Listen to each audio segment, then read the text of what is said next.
You're in Braves country.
You're in Braves country.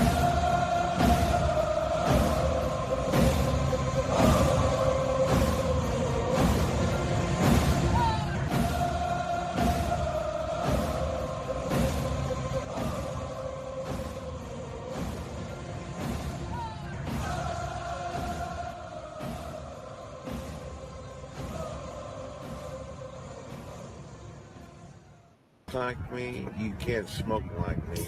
So don't try and be like me. Let's party together. You can't drink like me, you can't smoke like me. So don't try and be like me. Let's party together.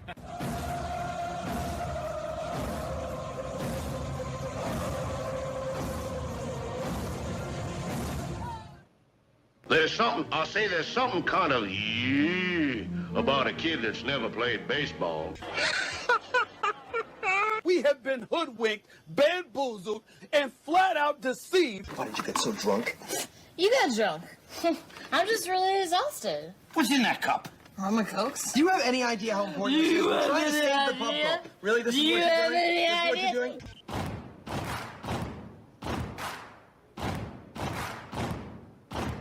Baseball is a beautiful thing. It's more beautiful in an old park. It's asymmetrical and quirky. But even in a dome with artificial turf, it's beautiful. The way the field fans out, the choreography of the sport, the pace and rhythm of it, the fact that that pace and rhythm allows for conversation and reflection and opinion and comparison. In right field, the crowd is tormenting Strawberries, singing Darryl, Darryl. Little roller up along first, behind the bag. It gets through Buckner. Here comes Knight, and the Mets win. And there's a fly ball deep to left. It's on its way. There it goes. And the Yankees are going to the World Series. Aaron Boone. Ground ball stabbed by Folk. He has it. He underhands to first for the first time in 86 years. The Red Sox have won baseball world championship. Can you believe it? It's a pastime, something you do. It's entertainment, something you watch. And it's a shared experience, something you talk about and read about. But you can apply those same three criteria to other things. What makes baseball special is that it's the best game that's ever been devised. Smith corks one into right down the line. It may go. Go crazy, folks. Go crazy. Sure as God made green apples, someday the Chicago Cubs are going to be in the World Series. A little bouncer slowly toward Bryant. He will glove it in front of Rizzo. It's in time. And the Chicago Cubs win the World Series. Cubs win! What a lucky break! The good Lord wants the Cubs to win! How can you not be romantic about baseball? If baseball is about caring, about loyalty and rivalry. Braves fans are on their feet hoping for some kind of a bleeder or a seeing-eye single. Here's the 1-2 pitch. Fastball hit high and deep down the right field line. It's going back, back, back. Is it fair? Is it zip, boom, bam, it's gone! Ram-a-lam, ding-dong, a 3-run shot, and your Atlanta Braves have taken a 1-run lead. She's gone, baby!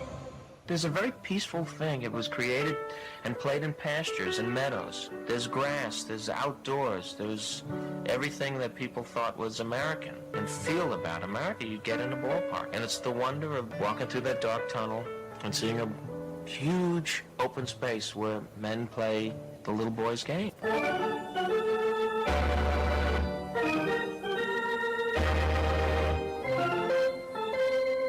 I believe in the Church of Baseball. I've tried all the major religions and most of the minor ones. I know things. For instance, there are 108 beads in a Catholic rosary and there are 108 stitches in a baseball. I prefer metaphysics to theology. You see, there's no guilt in baseball, and it's never boring. It's a long season and you gotta trust it. I've tried them all, I really have. And the only church that truly feeds the soul day in, day out is the Church of Baseball.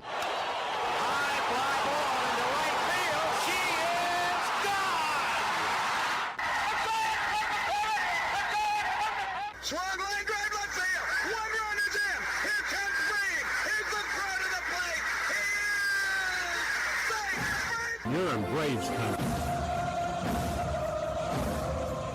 If there's a bigger thing going on right now, I don't know what it is. We're down to one strike here. Gurriel, the last hope for the Houston Astros. Here's the 0-2 pitch. Swung on, bounced over to Dansby. Dansby fires it over to first.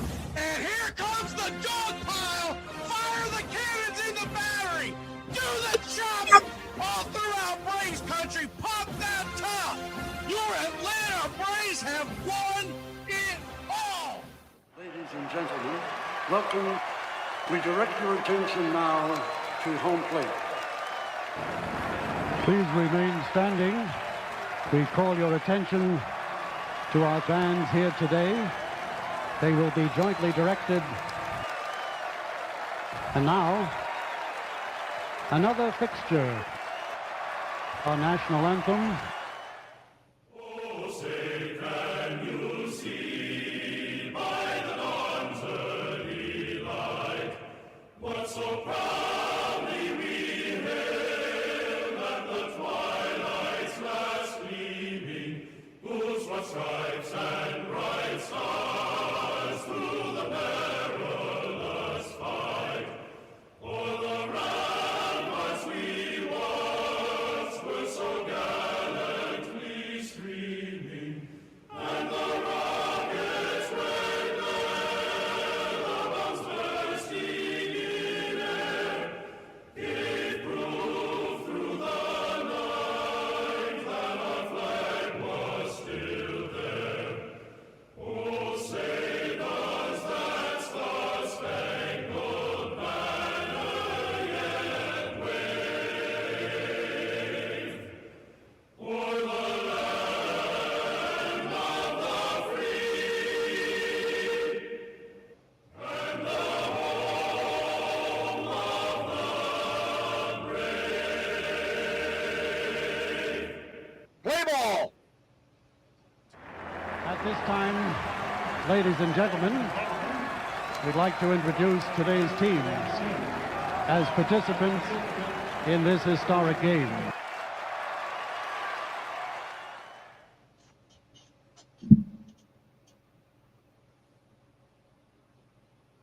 Well, the season's here, and the players Hey, football fans, you ready for the gridiron? Thursday and Friday mornings, the Armchair Quarterback Show returns, 9 a.m. Eastern. We'll be talking college and NFL football, the point spreads, fantasy football advice, and more. Want to catch it live? Become a Country Club member today here on Braves Country Radio. We'll make the replay available to the public later on that day, as we're being broadcasted nationwide on independent radio stations. As a member catching it live, you can ask your questions. We'll answer all. Point spread advice, player props, your fantasy football questions. It's the Armchair Quarterback Show, Thursday and Friday mornings this fall here on Braves Country Radio. The armchair quarterback, he's full of beer and he's full of snacks. The all-American man.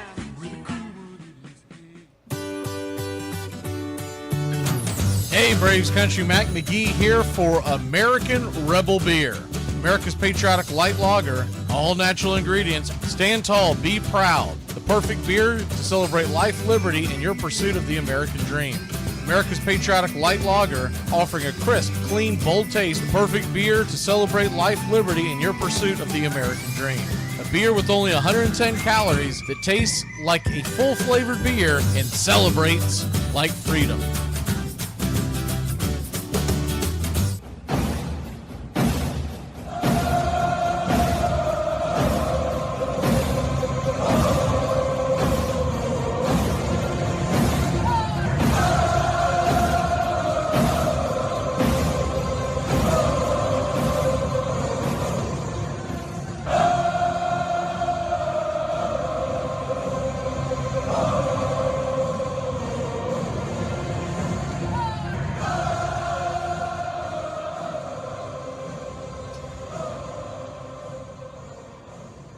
Good afternoon, Braves Country. As we wait, the Braves are just a dumpster fire at this point. But we do want to point out what the starting rotation is going to be in this series, and then we're going to get into the trade talk. Tonight, it's Spencer Strider versus Rich Hill. It's pretty interesting about the Rich Hill thing because Strider tonight versus Rich Hill, and it is pretty interesting. Tonight's starter, Rich Hill, made his first start against the Braves on September 11th, 2006.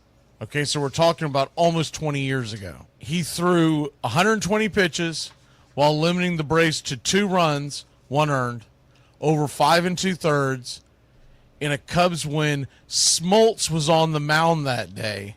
Matt Diaz, if you remember him, double was the only extra base hit that Hill allowed that day. So we're talking about a long time ago, and that's tonight's starter. So we're really talking about going back in time. We're talking about guy, was he 45, going on 46 years old tonight with Rich Hill? I mean, we're talking about if you're wondering what you're going to get from him tonight, he's a soft-tossing left-hander. He's going to try to keep you off balance. He's going to try to get you induced ground balls. The other night, he went like 5 innings and actually pitched pretty well, but he only got 1 strikeout. So don't expect him to be a guy that's going to blow anybody away, but he's going to try to keep you off balance. He's a crafty left-hander. I'm a little surprised that he's in the starting rotation nowadays. I thought when he said he was coming back, I figured he was going to be some kind of a long man out of the bullpen. But the Royals are up against it with that, and they'll be looking to deal at the deadline because the Royals are not really all that much out of it. But we move on from that. Other than that, you don't see it on your screen if you're watching on YouTube or Facebook, but tomorrow night's starter is the guy we just got from the Cardinals, Eric Fetty. He'll be going up against Seth Lugo, who is a tough right-hander. In fact, they just extended him yesterday. The Royals did. They extended him to a multi-year contract, and so the Royals are not punting the season. Some people thought that the Royals may be trading Lugo away. Instead, they're trying to go for it, and they're also building for next year because they want that right-handed veteran presence there. So we've got Fetty on Tuesday and Wentz on Wednesday. And I tweeted this out yesterday, but basically Strider trying to get us through September with the Braves pitching staff is becoming a one-man band. Grant Holmes is done. They just put him on the 60-day IL last night, which tells you he's cooked. His season is over. He's not coming back. The earliest he could come back would be like the last week of September. They're not bringing him back. You're not going to bring back a guy when you're 10 games out of first place, and we'll see what his road is ahead of him. But it sounds like he's going to have a lengthy absence. We don't know the exact timeline yet. We'll talk more about that tonight on the broadcast, but it's going to be a lengthy absence. And I don't even know if you can count on him for next year. And something's got to give in this organization, because as much as everybody wants to put a love fest on how Anthopoulos runs the front office, and I've always been an Anthopoulos defender, something's got to give on the way that they are continuing to destroy arms. And you look at this is, I mean, honestly, what this is Ronaldo Lopez all over again. A guy who never had a lot of innings on his arm in his career, and we tried to make him into a starter, and where are we at? The end of the year, he's falling apart, and there's a good chance that we don't see much of him next year. Ronaldo Lopez, shoulder surgery. What do you make, one start this year? And we hope to have him back next year, but they didn't even have the shoulder surgery until July, so we don't know what that's going to entail and what his comeback process is. I think best case scenario with Grant Holmes is he becomes a piece of your bullpen at some point next season. I'm not talking about opening day, but at some point he's a part of the. Now remember, we will get Joe Jimenez back. I don't think we see him this year. I don't see the point of pushing him forward to try to get him back. I think they'll say, let's get some innings on you down. He may not even hit the minor leagues. We may only see Joe Jimenez updates down like in the Florida instruction leagues, and he'll be a part of your bullpen next year. He could be your closer. I think a lot of us forget about Joe Jimenez, who is still up, who's still going to be under contract next year because they did extend him last offseason for this year and next. And one of the reasons why they got the discount is because they knew this year they weren't going to get much out of him. But we'll put that aside. But something's going on where I'm not going to put it all on Anthopoulos, because you got to put it on the guys who are actually coaching the pitchers. Not just Kranitz. I'm talking about top to bottom. But something's going on where we're constantly getting these guys overstretched, overexerted. And then in today's baseball, it is what it is. And you can say, well, these guys nowadays are just soft. But it is what it is. If they feel something, they're going to go to a doctor. The doctor's going to tell them this is what's wrong, and they're going to be conservative, and they're going to have surgery, et cetera, et cetera. This is not the days of the 1980s where you would just have a guy push through and then his career just doesn't go very long, and away you go. And then, of course, that's one of the reasons why batting averages were so high back then, because you saw the same guy 4 or 5 times in a game, and his arm was chicken liver by the time he got to the 7th. So it's a different ball game. You're facing elite pitching, top to bottom, 1 through 9 innings. And people may not want to admit that. Old heads like me, Gen Xers and older, they watch baseball and go, oh, man, these guys. You're cherry-picking the Nolan Ryans out of the group.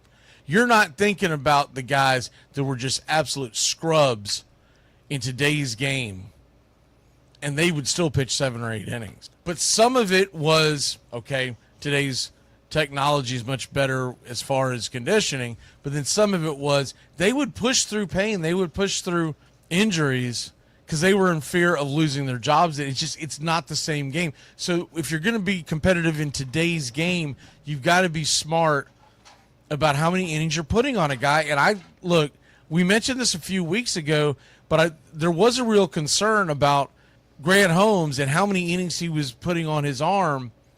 And this dates all the way back to the beginning of the season. We were talking about the fact why Grant Holmes would probably eventually end up in the bullpen, and I think that was probably their original plan, but then all the injuries started happening to all the other guys. And I'm not going to blame Chris Sale's broken rib on the pitching staff. That's asinine. He dove for a ball and cracked a rib. I don't know about the whole Schwellenbach thing. I'm on the fence one way or the other, because he was getting more RPMs, more spin rate on his pitches this year. And he even admitted after he hurt his elbow that he thought maybe that had something to do with the injury, because there was an overexertion. The player's going to be competitive and want to do as great as he can because he's going to see his stats coming back. The coaching staff has to be the ones that say, hey, man, maybe you save that 97, 98 mile an hour fastball for big spots, but let's not go there all the time. You can get guys out with 95, 96, et cetera, et cetera. Whatever the issue is, we're getting these injuries, and you look at what's ahead for the Braves and this pitching staff. Now, I, for one, I realize that the season is over as far as playoffs, but I'm still excited as a Braves fan to see how these last 58 games play out, because we're going to see starts by young guys down on our farm that are going to come up, and it could spell something for 2026. You look at, man, he goes back down to the AAA. I don't know if y'all saw it the other night, but Didier Fuentes went bananas his last start. It's a couple of nights ago.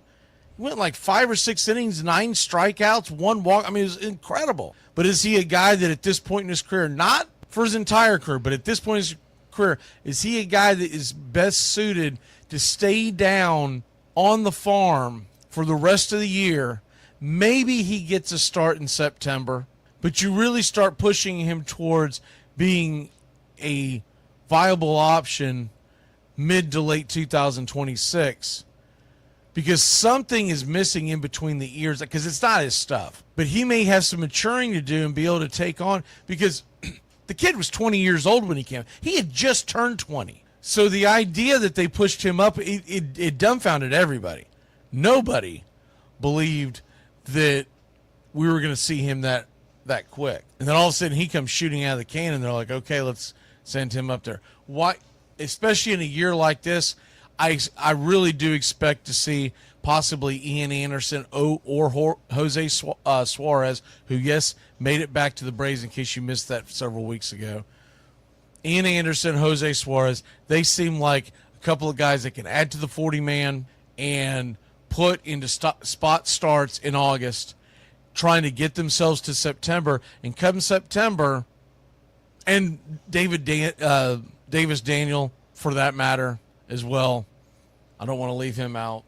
When you look at Dane Dunning, I think Dane Dunning's a great addition to the swingman and the bullpen. Because the way we're going to be situated, we're going to need Davis Daniel to come out 2 times, maybe sometimes 3 times a week to eat a couple of innings. And when you have an inexperienced or just a lack of talented pitching staff, that's not nothing. Because you still have to get through those innings. No matter what we think, we can't just forfeit games. I saw some clown on X a couple of days ago literally suggesting that. We should just forfeit the games and not wear these guys out. You can't do that. You think you can do that like in the NFL? When a team gets to the last 3 games of the season, they've won 2, and they go, oh, we're just going to tank.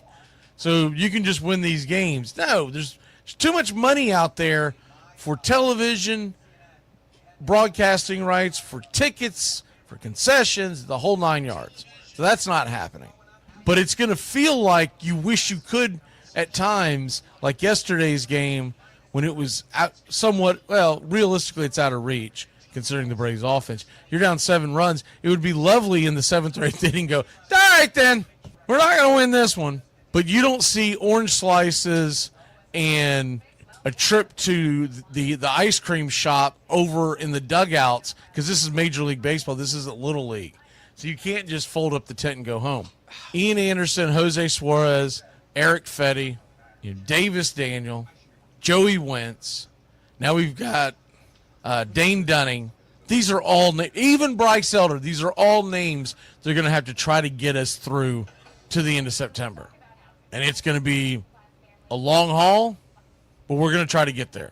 But on the way, especially sponsors, I do think we see Chris Sale again this year. I do believe, I mentioned this before, but he's not going to be willing to sit on his can and not pitch for the rest of the season when he's going to be eligible to come back with 6 weeks left, or maybe 5.5, 6 weeks left, because he's thinking about what happened just yesterday in the Hall of Fame speeches. His numbers.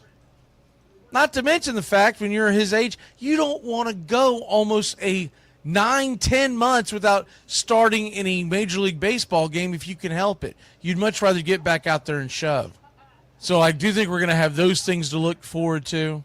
Schwellenbach, I just would be shocked if we see him at any point this year. The rest of them we've already gone over. They're done. But at some point, you're going to have to figure out how to get to that finish line. But the trading deadline could bring in some names as well. A couple of the names. So I'm going to go over the big rumors right now. The two big rumors are that the Cubs are very interested in Raisel Iglesias. You can have him. And the Padres are interested in Marcell Ozuna. You can have him. Because Iglesias has been mid to terrible depending on his outing. And Ozuna is literally sitting on the bench. And I'm not blaming the staff for putting him on the bench, but the point is, what is it doing us any good to pay that guy that kind of money to sit over there on the bench? Let him go over and be a part of a team like the Padres, and he'll probably get every day at bats, and he'll definitely be a hell of a pinch hitter come October. Montero, there has been a litany of people who have been talking about Montero getting traded because we're not going to ask for much, and they're just going to try to unload his contract. Those three guys I definitely believe are getting moved. When you ask why aren't guys like Waldrop and more importantly, guys like J.R. Ritchie and whatnot not being called up yet, Waldrop's clock already started.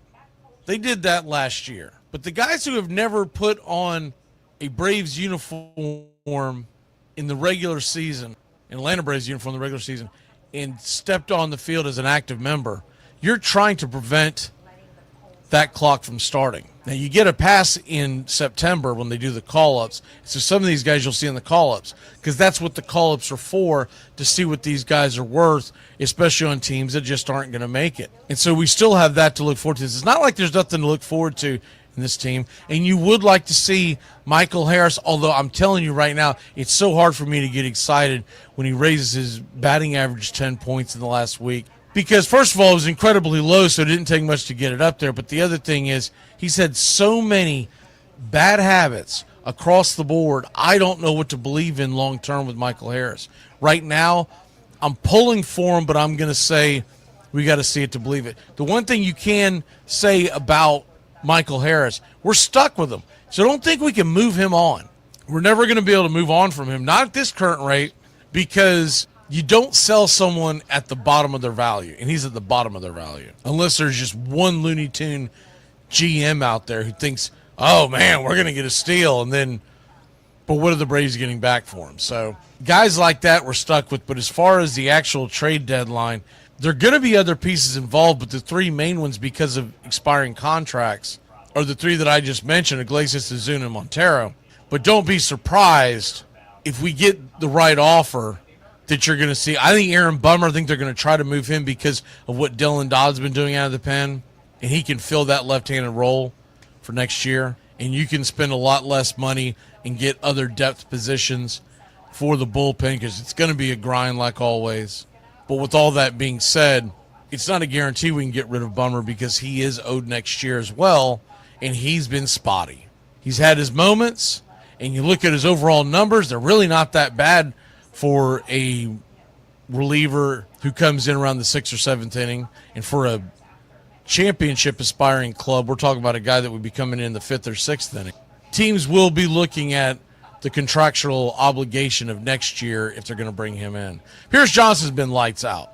Pierce Johnson, I know he's had his few games here and there where he doesn't show up, but that's every reliever. And if you don't think so, you just don't watch enough baseball. You are in a vacuum just watching the Braves and thinking that every other team has this lights-out bullpen. No, that's not the case. The fact of the matter is you're watching the Atlanta Braves offense go up against that bullpen, and that's why they look so good. But those are the three big ones right there that we're looking at. They're going to be moved, but there is an opportunity because remember, Daysbel Hernandez is back. You're going to start seeing some guys come back into the fold to hit the bullpen. And don't be surprised if this team is a lot better after the trade deadline, because there's going to be some relief from some of the guys who go, okay, they're not moving me, I'm here to stay. But there's just no value in holding on to the three main guys that I keep talking about. There just isn't. There's no reason to do it. You're not going to get a draft pick, I wouldn't think, out of any of those guys getting signed. I would just be absolutely shocked if that were the case. Because if they were, maybe Ozuna, if they don't trade Ozuna and they gave him the qualifying offer, I could see him taking it and going, yeah, sure, I'll take a little bit of a pay bump and stay here in Atlanta where I love it. But Iglesias is not going to get that offer because the fear would be he would take it and you'd be screwed. Montero is definitely not getting that because it goes off of the AAV. And I think right now, if you're talking about a pitcher, a relief pitcher, you're going to be talking about somewhere north of 14, 15. Ozuna is going to be around 19. And Montero, you damn sure are not going to pay him anywhere close to that. So he's just going to be released. All right, other things going on real quick. They did have solidified that they believe there's going to be over 85,000 people, well over 85,000 people at the game on Saturday. This will eclipse the previous paid attendance record of 84,587 set way back on September 12th, 1954, when Cleveland hosted the Yankees. Fans have purchased tickets from all 50 states, including Washington, D.C., Puerto Rico, Virgin Islands, etc., and 9 other countries on 4 different continents just to come to this game on Saturday. So that's going to be fun for Braves country. Hopefully, I think the one thing they haven't planned out, hopefully we get good weather. That thing doesn't have a dome. So what the hell happens then? But hopefully we get good weather and Mother Nature is on our side and we get to have a fun, historic experience. And I apologize to all those people spending all that money coming from continents away to watch. What if it's Bryce Elder? As it lines up right now, in theory, you could put Spencer Strider. But who knows if they'll give Spencer Strider an extra day of rest or something, because they got to worry about his arm. And you're going to get an extra day built in on the off day. And depending on one of the things that people were hoping for is that Grant Holmes could be, because wouldn't he have been the perfect NASCAR stadium starting pitcher, right? He looks like NASCAR, but that's out the window, obviously. But hopefully it's not. And I'll be interested to see, too. I'm sure there'll be predictions as we get close to the game. Is that going to be a pitcher's park or is that going to be a hitter's park? But I do believe you're going to start seeing Waldrop sometime, probably in August, probably after the trading deadline. Most of the stuff they're waiting until after the trading deadline because they're screwed in the standings, and you're going to wait until all the dust settles to figure out what you're doing with your 40-man roster and your active roster. Over the heat, but I think we're going to see Waldrop in the near future, and I do think there's a good chance we see Richie by the end of the season, but probably more likely in September. I think that's all I got here. If there is a big trade, we do have a card set up to come in. If not, if it happens on Thursday, which is the trade deadline, we are going to be doing a show at 5:30 for you club members. And that'll last till about 6:15 because then I got to get ready for the first pitch of the Reds. I'm going to be scurrying around getting lineups and everything like that. But I'm going to see if some of the other guys can come on. Not sure about that, but we'll be reacting to not just the Braves but the trades throughout Major League Baseball. Programming reminder: we got Monday night, Tuesday night, both 7:40, Wednesday 2:10. Wednesday's weather is iffy in Kansas City, but we'll hold off on that. Tonight and tomorrow night should be fine. Thursday night we go to Cincinnati. That's the trade deadline day. So we'll start at 5:30, and then the first pitch I believe is 7:10. And then Friday it's 12:40 because it's a getaway day because everybody's getting out of Cincinnati and heading down to Bristol. So 12:40 p.m. first pitch. Braves Reds, and after that game on Friday, we're doing our Friday doubleheader. Just so happens that the Cubs are in Wrigley, and we're going to catch that game in progress, probably around the third inning, somewhere in that neighborhood. But we already have a card up for that. And then Saturday night is the Bristol game. There is no game on Sunday, and Monday we do have a doubleheader. We have finally nailed it down. We are doing the Braves, obviously, versus the Brewers. But then next Monday night, it's Cardinals versus Dodgers. We were going to do Arizona, San Diego, but it looks like Arizona is going to be selling, and I don't know what kind of dumpster fire we're going to run into there. I'd like to cover games, do broadcasts of teams that are still in it. So Cardinals and Dodgers, they should be in it. Cardinals may be sellers at the deadline, but I think it could be a type of thing where they sell and they buy, where you get rid of some expiring contracts, but you try to bring something in because the Cardinals are right there in the standings, and of course the Dodgers are leading the West. And then we'll reveal the rest of it as it unfolds, but you'll see cards pop up. Until the card pops up, we're not in cement on who we're going to put in. And one of the things we're going to keep in mind once the trade deadline hits and the dust settles is what matchups are we getting, what starting pitching matchups we may be getting out of the Braves market, and what games matter to who's going to be in the playoffs. Because we're not just going to do a game because we like a player or like whatever. We're going to cover a team because they have a chance.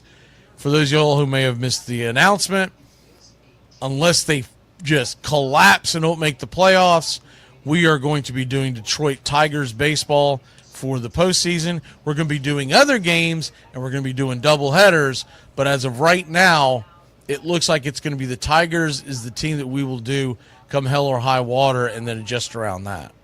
There are a couple other options that could happen, but as of right now, that's what we're going at. But we got to wait to see who makes the playoffs and what time and what days these games are. Because if you remember, the first couple of weeks of the playoffs, there are games all over the damn place, and you just want to make sure that they're not intersecting with each other. All right, y'all have a great one. I'll get out of your hair. See you tonight, 7:40, because we're still on the road, so it's a little bit of a strange start time, and we'll come on the air on Braves Country Radio on YouTube at 7 o'clock and get you ready for pitch-by-pitch, play-by-play of your Atlanta Braves. Y'all have a great one, and thanks for stopping by and spending your Monday afternoon with us.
Braves Country, Mac McGee here for American Rebel Beer.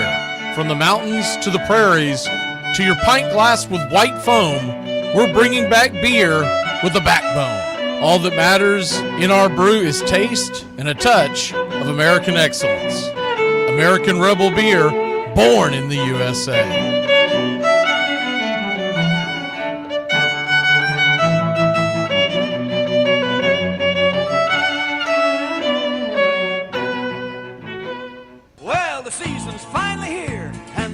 Hey, football fans, you ready for the gridiron? Thursday and Friday mornings, the Armchair Quarterback Show returns, 9 a.m. Eastern. We'll be talking college and NFL football, the point spreads, fantasy football advice, and more. Want to catch it live? Become a Country Club member today here on Braves Country Radio. We'll make the replay available to the public later on that day, as we're being broadcasted nationwide on independent radio stations. As a member catching it live, you can ask your questions. We'll answer all. Point spread advice, player props, your fantasy football questions. It's the Armchair Quarterback Show, Thursday and Friday mornings this fall here on Braves Country Radio. He's the armchair quarterback. He's full of beer and he's full of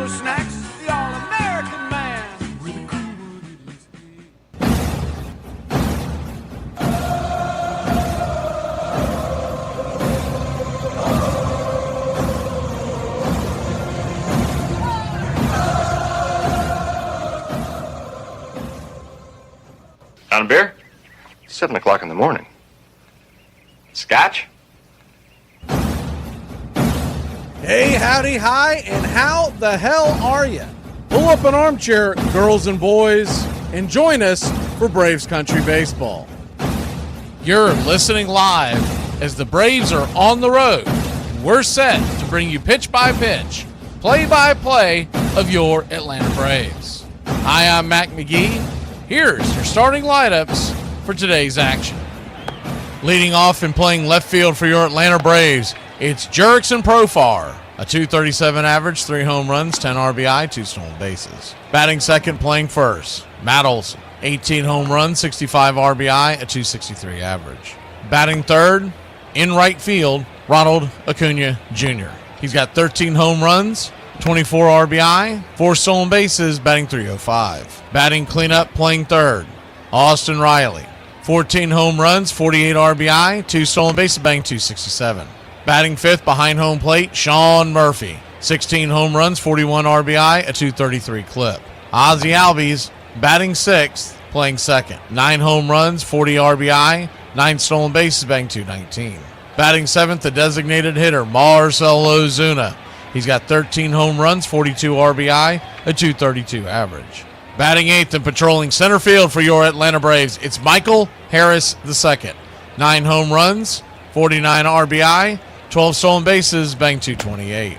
And batting ninth at shortstop, Nick Allen. He's got a .227 average, 18 RBI, 6 stolen bases. On the mound for your Atlanta Braves, it's Spencer Strider Day. He's 4-8 with a .372 ERA and a 1.18 whip. 72 innings, 89 strikeouts, 56 hits allowed, 30 walks, and 10 home runs served. He'll be going head-to-head with Rich Hill. The 45-year-old has 1 start for 2025, and it was a pretty good one. He went 5 innings, gave up just 1 earned run, but he did allow 6 hits, 2 walks, just 1 strikeout. Backing up Rich over the hill in the bottom of the first inning, leading off and playing second base, it's Jonathan India. He's got a .240 average with 5 homers, 30 RBI. Batting second, playing short, Bobby Witt Jr. 15 home runs, 58 RBI, 27 stolen bases. Vincent Pasquantino is batting third, playing first. Vinny P, 17 home runs, 62 RBI, 1 stolen base, batting .264. Michael Garcia, the designated hitter, batting cleanup, .296 average with 10 home runs, 45 RBI, 19 stolen bases. Sal Perez is behind home plate, the future Hall of Famer, 18 home runs, 62 RBI, a .253 average. And Adam Frazier is at third and batting sixth. 3 home runs, 23 RBI, 7 stolen bases, batting .255. Randall Grichuk in right field and batting seventh. 7 home runs, 22 RBI, a .240 average. Melendez is in left field and batting eighth. Just 54 at bats so far this season, an .074 average. 1 home run, 1 RBI. And Isbell is in center field and batting ninth for the Royals. 3 home runs, 18 RBI, 2 stolen bases, batting .252. Calling balls and strikes behind home plate tonight, it's Dan Iasona. Your first base umpire, Scott Berry. Second base will be manned by C.B. Buckner. And down the third base line, it's Adam Beck. C.B. Buckner's crew. Get ready for some cussing on Wednesday. He'll be behind the plate. Game time temperature here in Kansas City, Missouri at Kauffman Stadium is expected to be about 93 degrees at first pitch. The wind blowing out to left at about 6 miles an hour. Your Atlanta Braves come in -164 on the money line. The over-under is 9.5. Our pick to click tonight with the soft-tossing lefty. This seems like a game that the Braves might actually explode in. Small sample size, which is a little surprising. I would have thought some of these guys would have seen him over the years, but he has spent most of his career in the American League. The guys with the bad numbers against Rich Hill, Olson's just 1 for 10. Acuna 1 for 9. So give me Austin Riley. He should have shook off some of that rust over the weekend coming off the IL. He's 2 for 3 lifetime versus Rich over the hill with a home run and 3 RBI. Sean Murphy has also taken him a yard but is only 1 for 8. Give me your Atlanta Braves to get off the schneid and win one in KC. We'll take Atlanta over Kansas City with Strider on the bump and a well-rested back of the bullpen, 5-2. Your American Rebel Beer keys to the game tonight, it's very simple. It's starter versus starter. And if the Braves weren't playing such horrific baseball this year, the line would be much, much more tilted to the Braves. Spencer Strider versus Rich Hill. Rich Hill has had a phenomenal career. He won't be a Hall of Fame inductee into Cooperstown, but Rich Hill is one of those guys we'll always remember for a good, solid career. Spencer Strider, on the other hand, he's out on the other side of major surgery that had him kind of up and down at the beginning of the season, but he's pitching well now. Don't let that record fool you. Averaging well over a strikeout an inning, and this Kansas City offense is almost as bad as ours. Not quite, but it's almost. So when you look at the head-to-head and the fact that the Braves are extremely well rested in the back of their bullpen, it's a huge advantage to Atlanta. You don't win this one, you didn't come prepared. That's just plain and simple. Both teams play their best game today. Atlanta should still win the ball game. You'd like to see Spencer Strider go 5 or 6. My only question is, with all the woes to the starting lineup, and we're obviously not in the mix right now, we would have to go on a historic winning streak to even sniff being in the mix. How many innings do they continue to put Strider on? Do they do a thing where, because I could totally see, especially with the trade deadline coming up, and you're going to expand your roster into September, and you'll move some pieces around after the deadline. And don't be surprised, by the way, if Spencer Strider only pitches once this week. They may give him an extra day off and start pitching him about once a week, getting him ready for 2026. But do they let him go 6, 7 innings? I'm going to be interested to see how this plays out, because the goal to this team is getting ready for 2026. So with that being said, do they start counting the up downs, meaning he doesn't go more than 5, he doesn't go more than 6, it doesn't matter what his pitch count is? I think that's a real possibility, and we're just going to have to roll with the punches, but I still think he puts up a show tonight in the 5 or 6 innings that he's in. And you never know. Maybe they're going to say, hey, if he's pitching well, let him pitch as long as he can. I wouldn't do that, but you never know. This is a fun ballpark. I always look forward to when we come here because I love the water fountains in the background. I'll probably talk some about that on my trip to Kansas City. Experiencing the waterfalls in Kansas City really is a one-of-a-kind charm for the backdrop in Major League Baseball. Well, it's a brand new week. Let's see if we can win the week, Braves country. Wash the Texas stink off of you. And for that matter, the Giant Series too. By the way, the Royals have lost Chris Bubik for the rest of the season, but he's got an arm strain, and they're just going to shut him down. So this is a team that they're kind of in it. They're probably not going to be buying at the deadline. Put your click in the chat, slap that like, and let's get ready, Braves country. We'd like to thank everybody for choosing Braves Country Radio, and a special thanks to all the country club members. Please like on your way in and subscribe, set those alerts, and share Braves Country Radio to help build the crowd so we can continue to bring you the classic call of Braves Country Baseball. Well, it's about that time. Grab you a cold one. Find you an armchair. Atlanta Braves Baseball right here on Braves Country Radio. Your modern-day superstation is in its 5th season of bringing you pitch-by-pitch, play-by-play of your Atlanta Braves and our one-of-a-kind production. Take us anywhere you go for over 170 Atlanta Braves ball games. Please like and subscribe today. Join the Country Club. Thank you to all the Country Club members. You help support Braves Country Radio. Get this bus moving. Stop. Come back. Too late. Roll call! Yeah, roll call! You're in Braves country.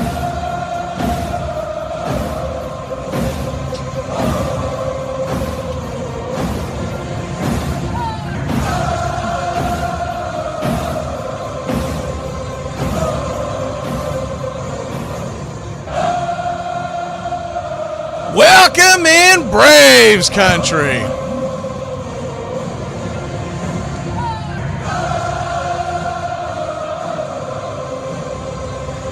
See what we got going in here with this Atlanta Braves ball club. See who we have rocking and rolling in here tonight. I know I see Uncle Charlie Fritz. Good to see you.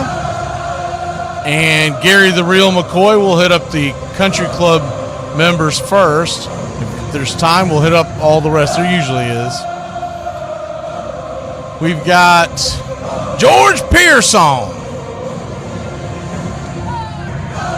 I already said it, but I'm going in order now. So Uncle Charlie Fritz, John,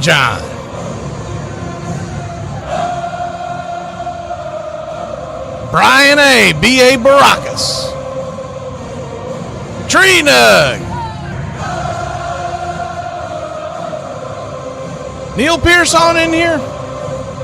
We got Justin Green Machine. I see George all over the place. Billy Davis, country club member.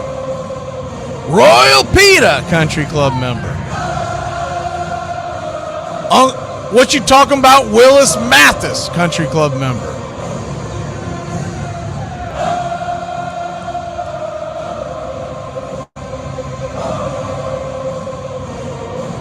Who else do we have in here on the country club?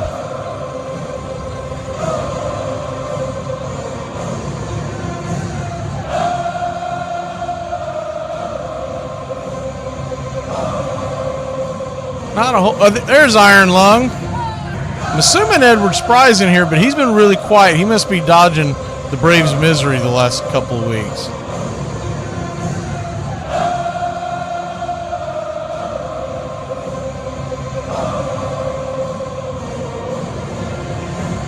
My man Nathaniel Brooks in here. See, there's Iron Lung again. There's Jason Up and Adams. All right, now we'll round back, circle back, and hit the rest. I know I saw Timmy Powell, Braden Quinn, Jameson Taylor, Travis Fish.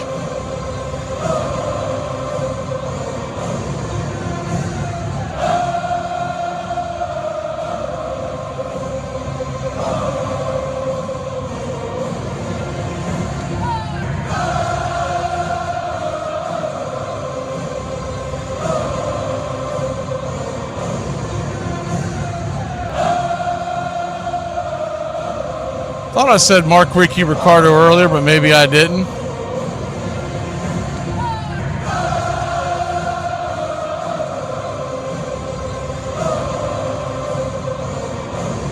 Gary the Real McCoy, pretty sure I got you in here, but sometimes when I go back up and down on this page, it gets a little confusing. Timothy Mobley. I do not have a checklist, y'all, by the way, if y'all are wondering. I do this solo, so I'm just guessing and poking and prodding. Nate the Great. And if I missed anybody, jump back in. I'm at the bottom. Southern guy in here. I saw someone responding to him. Good to see you, Southern guy. Yeah, there he is. We're just about ready for pitch-by-pitch, play-by-play of your Atlanta Braves. What was not mentioned in the pregame show because the play was the trade was actually made. I think it was 12:48 p.m. So about 20 minutes after the show. The Braves brought in Cookie Carrasco. Don't get excited. A whole bunch of nothing. He's at the end of his career. He's very similar to the guy that's pitching tonight. He at one point he was great, and he was one of my favorites back when he was with the old Cleveland Indians, now the Guardians.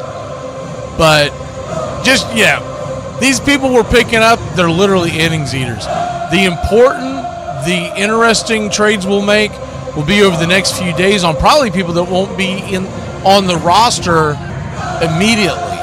They'll probably have to clear through a couple of things, couple of hurdles. The Braves will have to decide who they're going to keep and who they're going to release, and then you'll start seeing it. But I do think it's going to be interesting. I was going back and forth with someone on X today, and he's a Rangers guy. He didn't think that there was going to be much to do about nothing as far as the trade market this year. Well, he's already wrong. I mean, there's been moves, so many moves. When you see these minor moves made, that means there's going to be activity, and I do believe you're going to see it from all sides, not just the Braves. You're going to see teams wheeling and dealing. You know, Kansas City's going to have to do some things because they just put Bubic on the IL. He's done for the season, and they do have an outside chance. They're only 2 games below 500. We'll get into that and more when we return here on Braves Country, pitch by pitch, play by play of those Atlanta Braves. Hey, Braves Country, Mac McGee here for American Rebel Beer. America's patriotic light lager, all natural ingredients. Stand tall, be proud. The perfect beer to celebrate life, liberty, and your pursuit of the American dream. America's patriotic light lager, offering a crisp, clean, bold taste. Perfect beer to celebrate life, liberty, and your pursuit of the American dream. A beer with only 110 calories that tastes like a full-flavored beer and celebrates like freedom.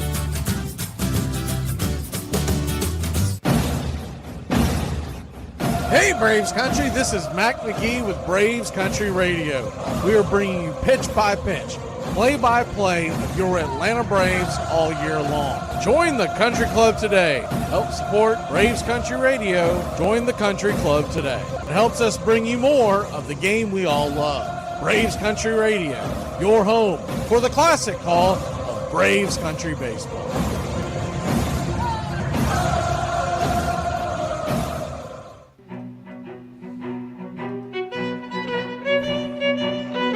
Hey, Braves Country, Mac McGee here for American Rebel Beer.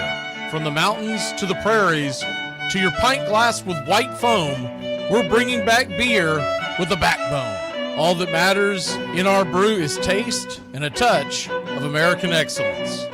American Rebel Beer, born in the USA.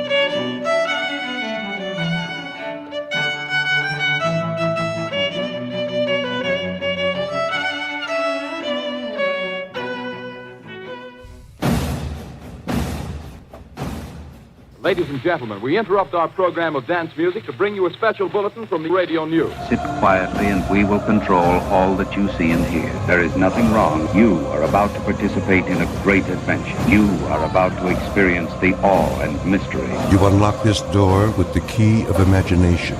Beyond it is another dimension, a dimension of sound, a dimension of sight, a dimension of mind. You're moving into a land of both things and ideas. You've just crossed over into Adventures in Time and Space. We offer you Braves Country Radio, your home for the classic call of Braves Country Baseball. Hi, folks. Join us now for another Braves ball game. Yes, sir. This is the one we've been waiting for. This is it. This makes you feel like it's spring and baseball. No more measles and free tickets to the circus. You're in Braves Country.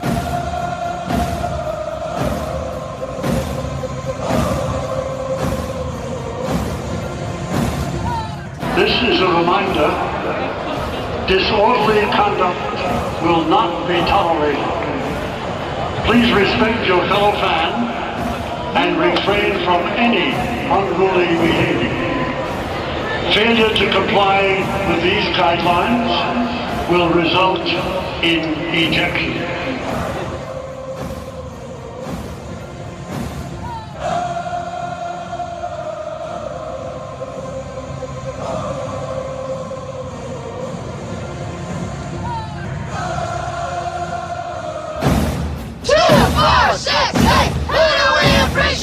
You're in Braves Country.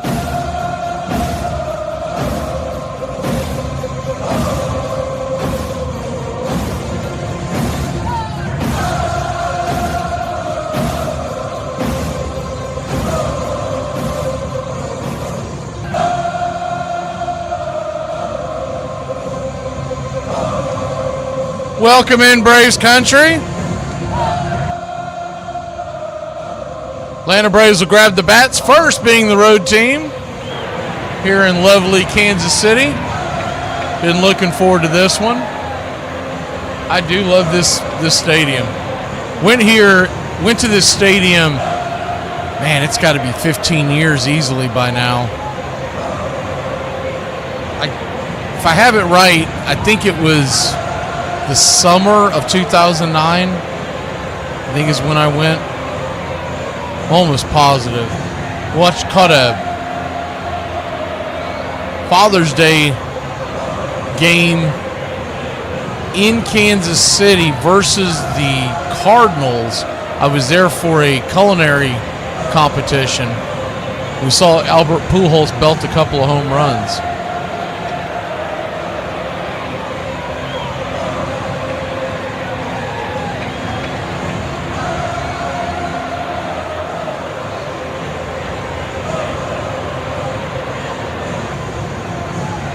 Kansas City Royals are wearing their home whites with Royals across the chest in blue. White pants, white jersey, blue stripes down the side, blue ball cap.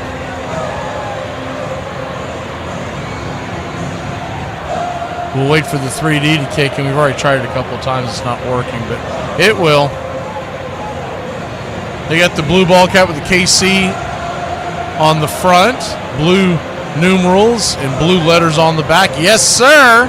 It is baseball time in Braves country, and the first pitch on the way is a fastball outside the zone. It's 1-0. Lefty-righty matchup, switch hitting. Profar, the batter, swings, bangs it into the third base dugout of your Atlanta Braves. It's 1-1. 45-year-old left-hander. You're going to see a 5-pitch mix from a true kitchen sink pitcher.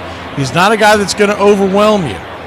Those days are done. The 1-0 drops a curveball in there, first strike, 1-2. What he will do is put on a masterclass of changing speeds. The 1-2, swing and a miss, strike 3, 1 away. Most of these guys have not seen him before. Now, we noted this in the pregame, but just a reminder, he threw 5 innings the other day, had 1 strikeout. He's faced 1 Brave, he's already got a strikeout. So, get ready. Matt Olson, the batter, first pitch on the way is a 4-seamer up top for a ball. It's 1-0. The 1-0 swing, fouls it away.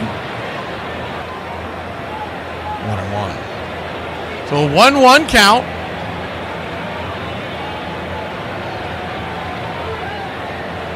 Braves nothing, Royals nothing. Lefty-lefty matchup. Matt Olson 1 for 10 lifetime against Hill. The 1-1 swing and a miss, 1-2. You watch, he's going to go out there and punch out 20 today. It's going to be an embarrassment.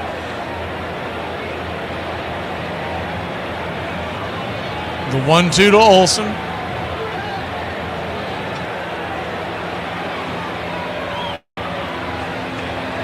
Kicks and fires. Outside wide.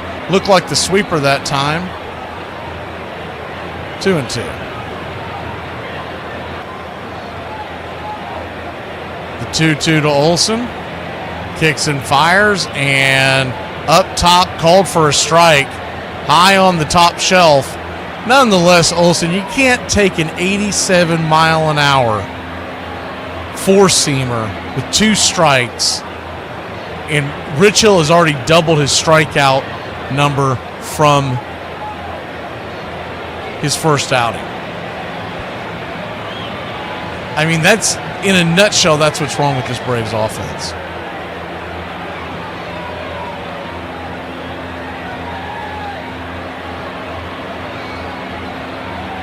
Left to right around the outfield for the Kansas City Royals, you'll see Melendez, Isbell, and Grichuk. Around the horn for the Royals, third to first, it's Frazier, Bobby Witt Jr., one of the best young players in the game, Jonathan India, and Vinny Pasquantino. First pitch on the way to Ronald Acuna Jr. is up top, first strike, it's 0-1. Perez is behind home plate, and of course, Rich Hill on the bump. The 0-1 swing, lifts it into center field. That's down for a base hit.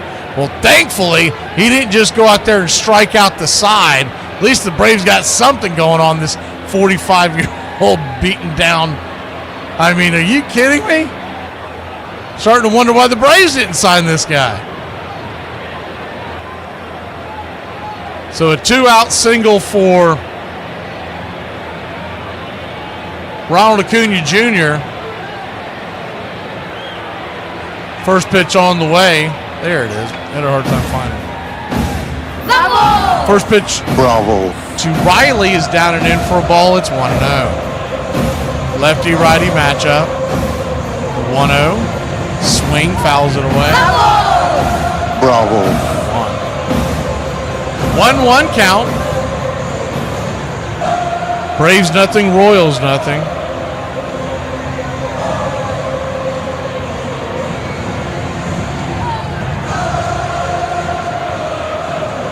1-1. Swing. Fouls it back out of play. It's 1-2. Welcome to the country club, Cody.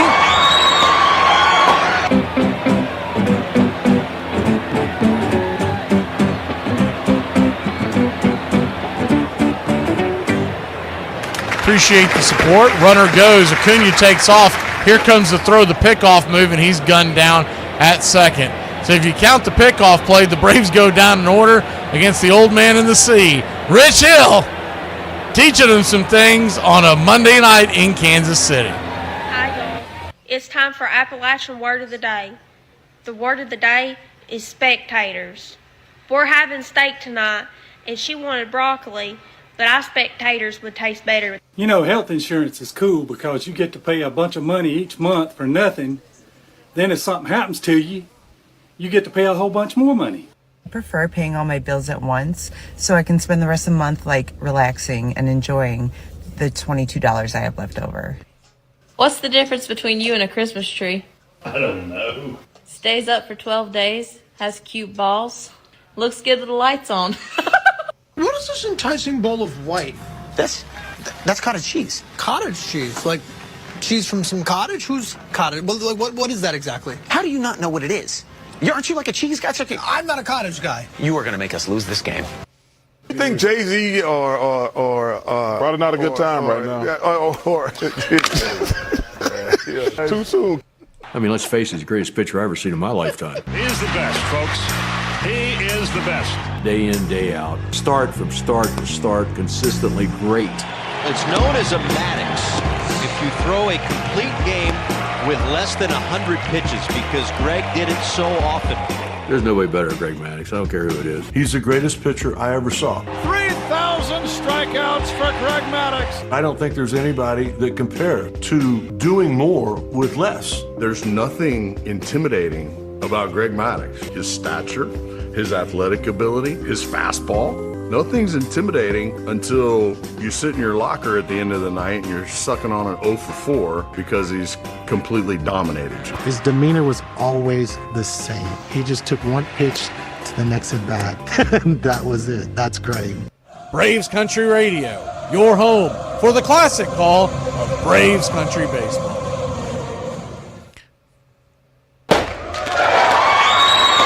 Welcome back. First pitch on the way is a four-seam fastball, high in the zone. It's 1-0. Welcome back to the Country Club, Mr. Mark Ricardo, as he's affectionately known, the 1-0. Up top, misses high, 1-1. Spencer Strider on the hill tonight. You'll see pretty much a two-pitch mix. Predominantly, 91% of the time, it's the four-seamer or the slider. He leans on that four-seamer, and it's a good one 54% of the time. The rest of the time is the 2-0, 95 right there on the outer track. It's 2-1.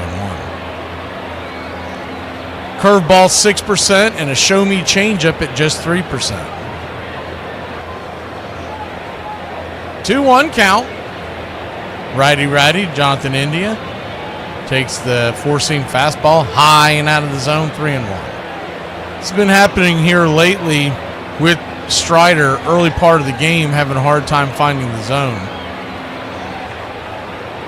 The 3-1 pitch turns, flips, swing, lifts it to right field. Giving chase is Acuna, but it'll drop in front of him. So it's a leadoff single for the Royals. Just kind of sliced a 95-mile-an-hour four-seamer down the right field line. That'll get the Royals going here in the bottom of the first. On the defensive end for the Braves tonight, left to right in the outfield, it's Profar to Harris to Acuna. Around the horn in the infield, starting at third, you got Riley, Allen, Ozzie, and Olsen. Smurf is behind the plate. Drake Baldwin with the night off. Ozuna is your designated hitter. First pitch to Bobby Witt Jr. is a fastball high and out top. It's 1-0. The 1-0.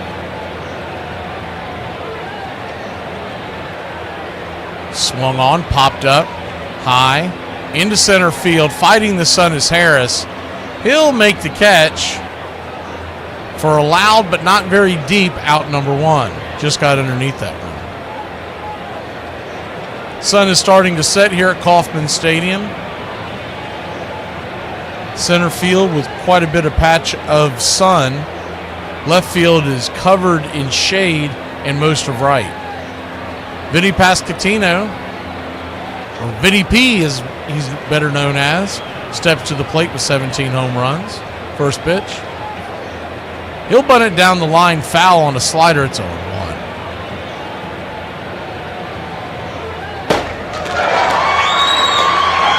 Welcome to the country club, Nate.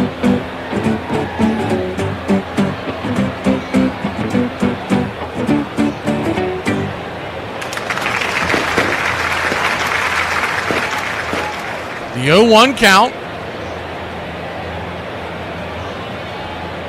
Brings it. Swing, slices it back, foul. It's 0-2. Braves nothing, Royals nothing. Strider versus Rich Hill. You would think we would have the advantage, but Rich Hill struck out 2 Atlanta Braves in the first inning. And Acuna was picked off by Hill. The 0-2, swing, slices it back, foul. We'll do it again.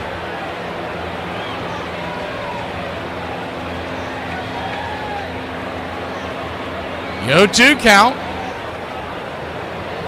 Pasquantino. Very strange. He does much better on the road than at home this year. 40-point difference is batting average and more than twice as many home runs. The pitch is high and out of the zone. The 0-2 turns into 1-2. 1-2 count. Detroit Tigers made a trade today, bringing in Chris Paddock. They found out that Reese Olson is done for the regular season, probably for the rest of the year. Georgia native. 1-2. Swing, belts it down the right field line, but it'll bend foul into the sunshine just to the right of the foul pole. 1-2. So 1-2 count.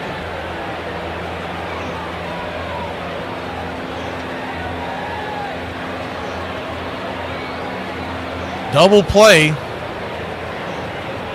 possibility with Vinny P at the plate. The 1-2, curveball down and in, 2-2.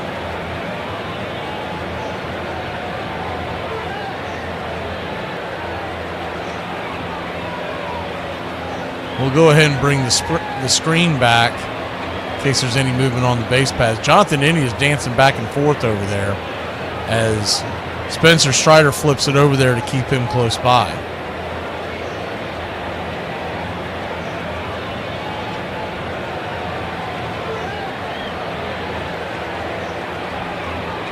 Strider already at 13 pitches. This happened to him last couple of starts. The 2-2. Swing, pops it up. Going to bend back behind home plate but get out of play. We'll do it again. Kansas City Royals have a pretty good nucleus. They've been hit with the injury bug as well, and they've had some guys who've just had down years. Kind of similar to the Braves, just not as drastic in the standings. They were a team that a lot of folks had picked for the playoffs. The 2-2. Swing, lifts it into center. Harris fighting the sun once again, but he'll make the catch. F8 in your score card. 2 down. 2 down, and Michael Garcia, the batter.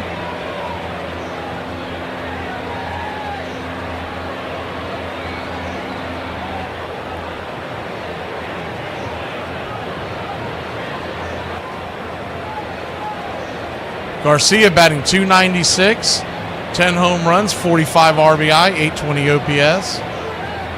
Pitch on the way, 95-mile-an-hour fastball right down the pipe. It's 0-1.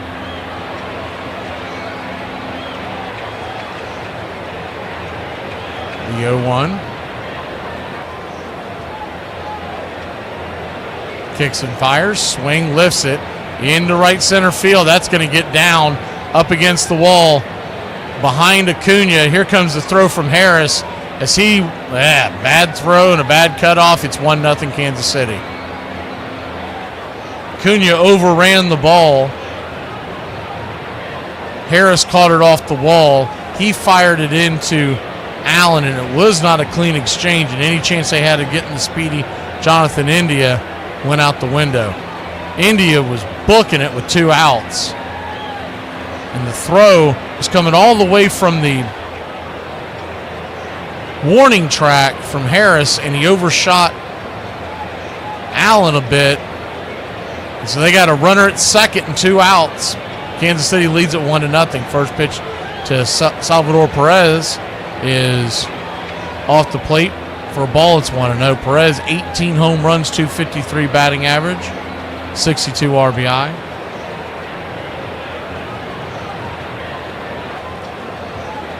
The 1-0 nowhere near the zone. Ball 2-0. So a 2-0 count.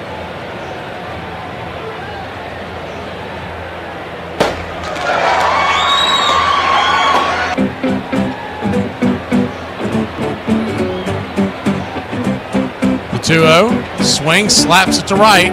That's down for a base hit. Acuna comes up firing. He'll hammer it home. Here comes the throw. Nowhere near in time, and the Royals have taken a 2-0 lead.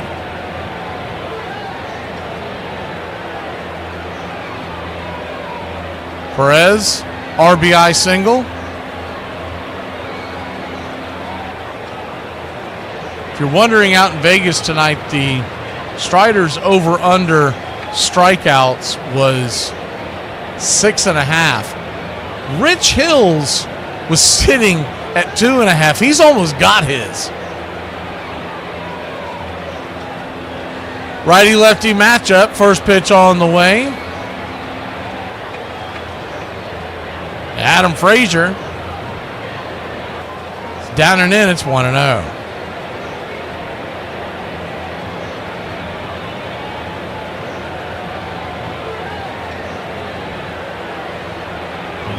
Swing and a miss. 4-seam fastball, 1-1.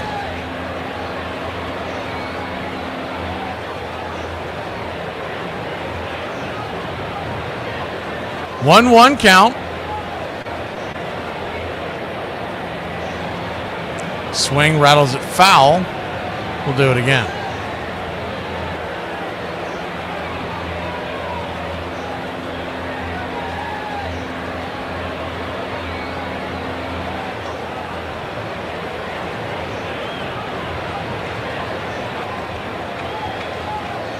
The 1-2 from Strider. Kicks and fires. Swing, chops it foul.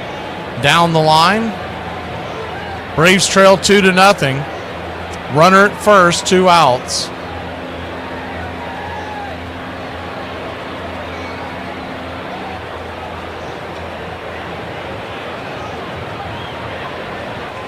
The 1-2. Swing, chops it foul. We'll do it again.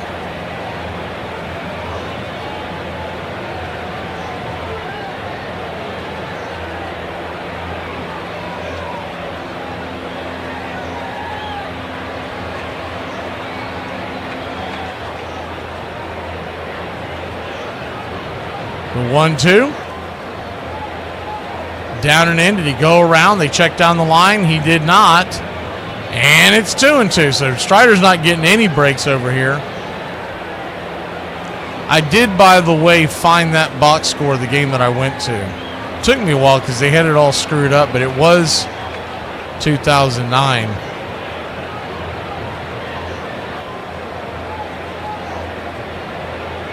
The 2-2.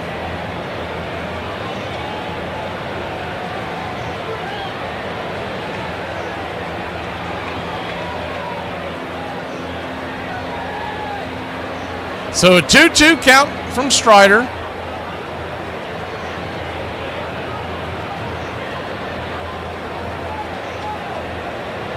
Kicks and fires, down and in. Full count.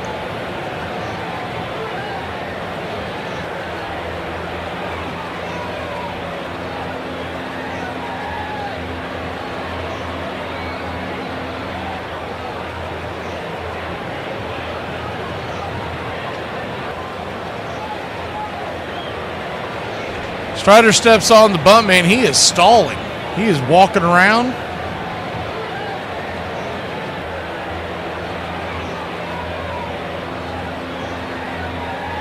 The payoff pitch. Swing, chops it. Over towards first. Olsen has it. He's going to have to hurry. He steps on the bag. Did he get him? He got him. So the Braves cough up 2. Strider looking very, very shaky to start the game, but he got out of it. We'll be back in a flash. See if the offense can take care of the old man on the hill. So my girlfriend just left with her family on a vacation, which means we're stuck home alone. And I think you know what that means. Guess who's not leaving the house for a whole week? Yeah, not a chance. It is lockdown mode. Now, I should make it clear that she wants me to leave the house, okay? Before she left, she literally said to me, you should go out, call some of your friends, go out, have a good time, go get a drink, maybe make some new friends, have a conversation. You know what's better than 5 minutes of conversation? 7 days of silence with the dogs. There could be a nuclear war in the next few days. You know where you can find us? And Franken it in the basement. Couple milk bones, a little whiskey. We'll make it out just fine. And there's literally no reason to leave the house. All right, I mean, we have treats, we have beer, we have water, we have snacks. We have the tubs that we fill with water. We call them pools, right? You should really socialize. Socializing's good. Socializing sucks. It's terrible. Have you met humans nowadays? For the next week, while I'm on dogcation at home, okay? Life's going to be good. We're going to have some shenanigans. We're going to have some fun. Yeah, we're going to take some naps too, Liv. That's it. That's all I need. You guys are my only friends. In mid-September, the Reds opened a 4.5-game lead over the Giants and Dodgers. With Frank Robinson leading the way, it sometimes seemed the Reds just couldn't lose. When the game was on the line, he'd steal you that base. He'd hit that home run. I think because we played in the Midwest, he never got his due. As the most unheralded of the National League's new stars, Robinson finally took center stage in 1961 as he led the Reds to the pennant, capturing the MVP. Did I have something to prove? Yes.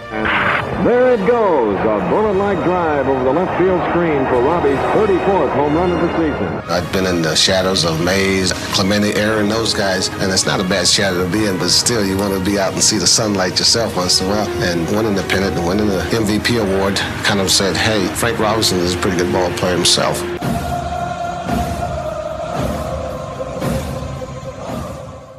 Welcome back to Braves Country Radio. First pitch on the way to Austin Riley. Pops it up high in the sky. Lazy fly ball out. One down. This is just continues this offense. You know there's no way. I'm trying to straighten up the screen. Here we go. You know there's no way that these guys are being brought back, so why not fire someone on the staff already? I mean, that's what I don't get about this whole thing. They're so worried about making somebody mad, they're not coming back. Just put some kind of life into this team. You're asking fans to continue to go out to the ballpark every day. How can you ask them to go out to the ballpark? First pitch on the way to Sean Murphy is up top for a strike. It's 0-1. And at this point, it doesn't really matter if it's Snicker's fault or not.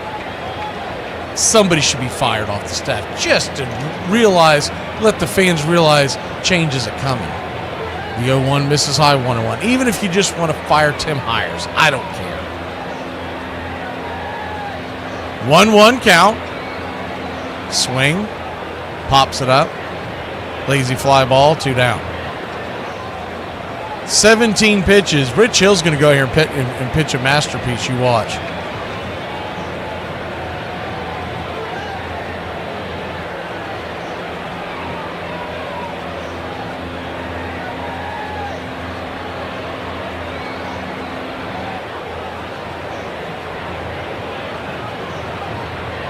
Two down. First pitch on the way is up top. Cutter for a strike. It's 0-1.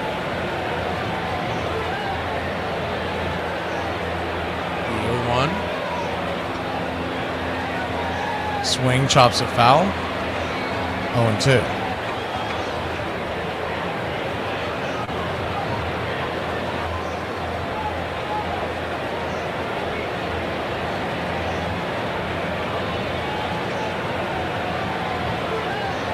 0-2 count. Lefty-righty matchup.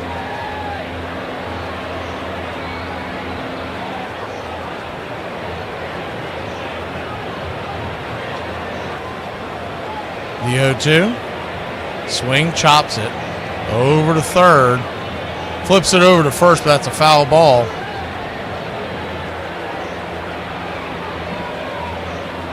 You would think Atlanta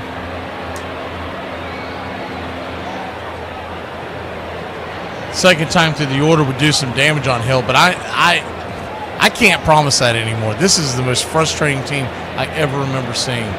The 0-2.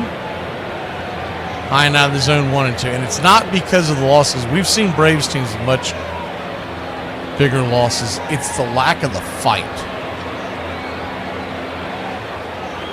The 1-2. Misses high 2 and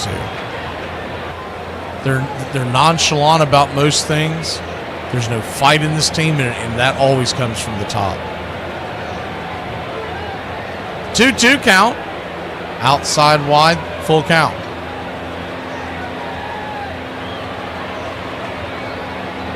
I didn't think he was great either, Nate, but the payoff pitch, outside wide, ball 4. He'll head on down to first. And honestly, I don't know if I can even pin this on Tim Hires because Honest Engine. Y'all never see those videos in New York City. Honest Engine, the Braves offense looked pretty bad last year down the stretch, but we all thought it was because of injuries. It's got to be the leadership in the locker room. So the Braves get a runner on. Flip it over to first to keep Ozzie close by. Marcell Ozuna.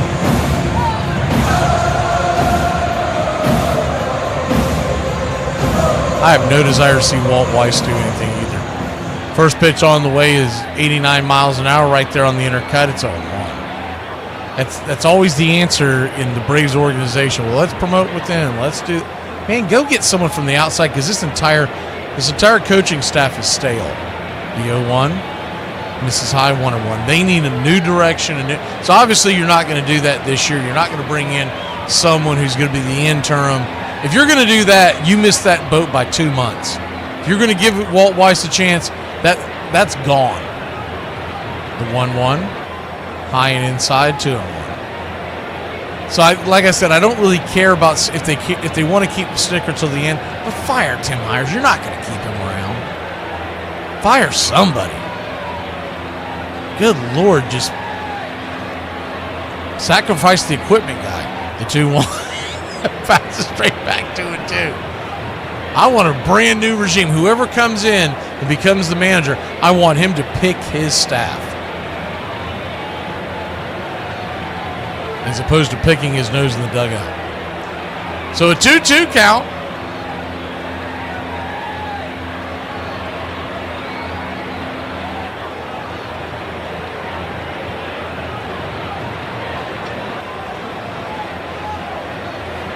Pitch misses. Got another full count from Hill.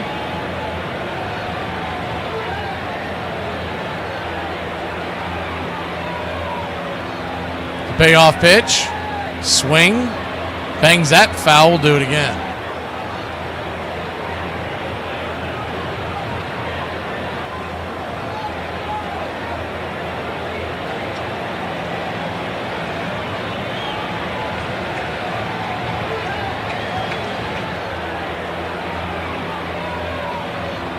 The payoff pitch, misses high, ball 4. So Ozuna will head on down to first.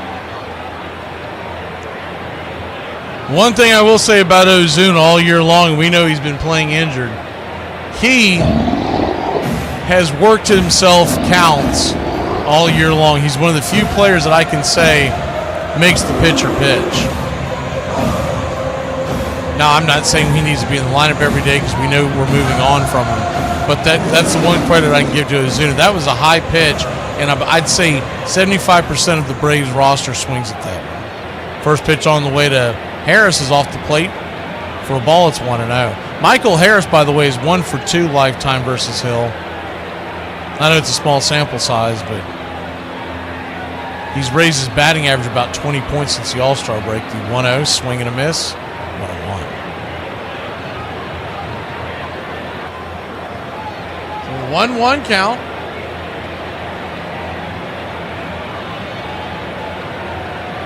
Swing, chops it over to second, 4-3 putout, and that'll end the inning. Braves put 2 on, but Harris bangs it home quietly, and that'll end the inning. Braves trail 2-0. We go to the bottom of 2 here in Kansas City. Without telling me your age, tell me something that someone a lot younger than you just wouldn't understand. In elementary school, we used to play a word game right there on the chalkboard. If we couldn't guess the word right, they hung a man. 5 things couples over 40 do. They hit skip recap on a show and then pause it 36 times throughout that show to catch each other up because they forgot things. When one of them gets up to walk out of the room, the other one has to ask, "Where are you going?"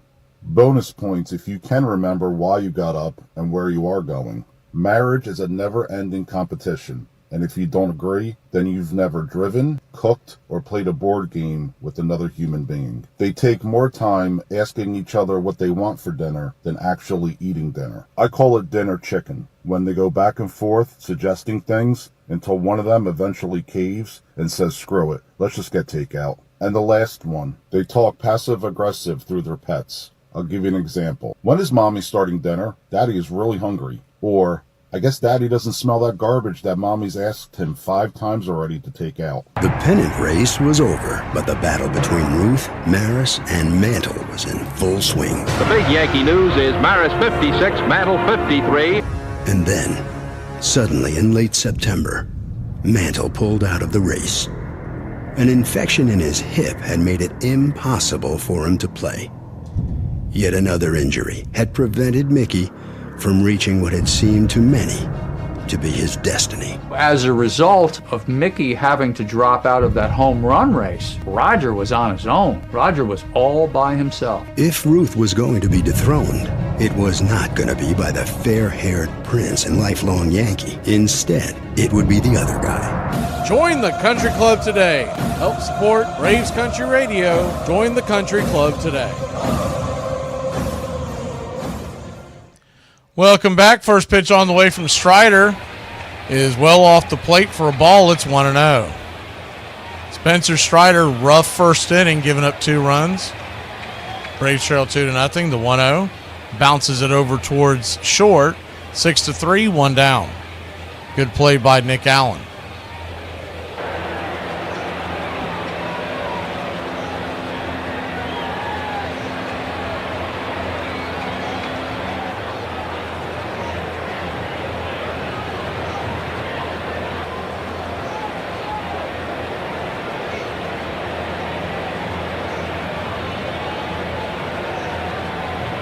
One up, one down. First pitch swinging by Melendez, is batting .074 on the year.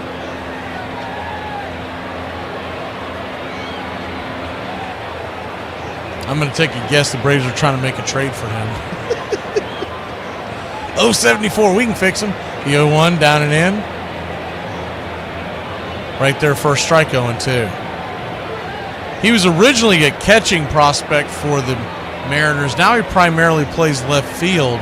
He's known for his bat, but he is coming off injury. He's only had 50-something at bats this year. The 0-2, caught, looking strike 3. Got him with the slider on the inner track, 2 away. So that's why his numbers are so low. He has started off miserably to start the season. But all in all, Melendez has been a pretty good batter. I was just joking about where he's at right now.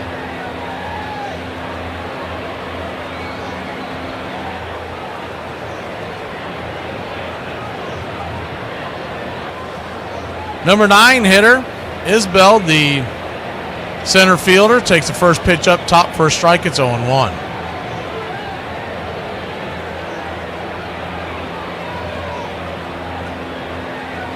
Righty-lefty matchup, Kyle Isbell, swing and a miss. It's 0-2. 0-2 count. Braves trail by 2. Still a long way to go in this one. And you would think that they're going to get the better of Rich Hill eventually, but so far, so bad. Braves have had 8 batters face Hill and just given up the 1 hit. He has walked 2. The 0-2 bangs it away. We'll do it again, 0-2. Top of the 3rd inning, you're going to have Nick Allen leading off and then Profar and Olsen. The 0-2 to Isbell.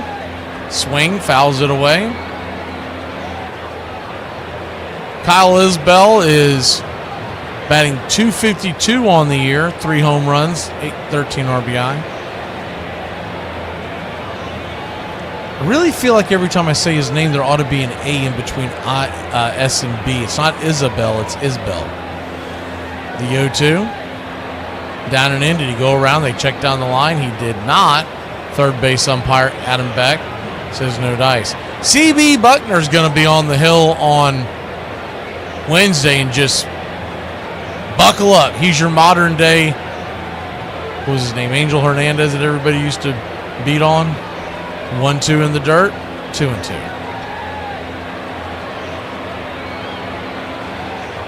He never appears to care when he's out there, and he will call bad strikes intentionally if he gets in a bad mood. Bad balls and strikes. 2-2 count. Strider, 40 pitches. Needed a quick inning here. Not going to get it. The 2-2. 96. Nowhere near the zone. Full count. Spencer Strider's control has been terrible the last 3 outings in the early innings. He's pretty much been fixing it as he goes along as the payoff. Fouls it back.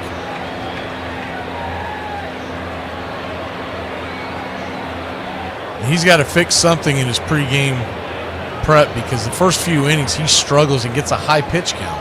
That's the big thing. Braves nothing, Royals 2. The payoff pitch. Kicks and fires. Another foul ball.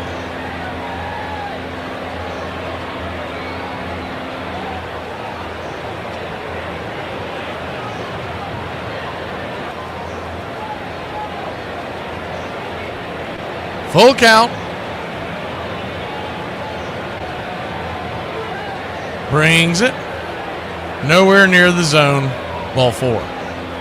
That was supposedly the slider. It did not slide. It slipped off the edge. And Strider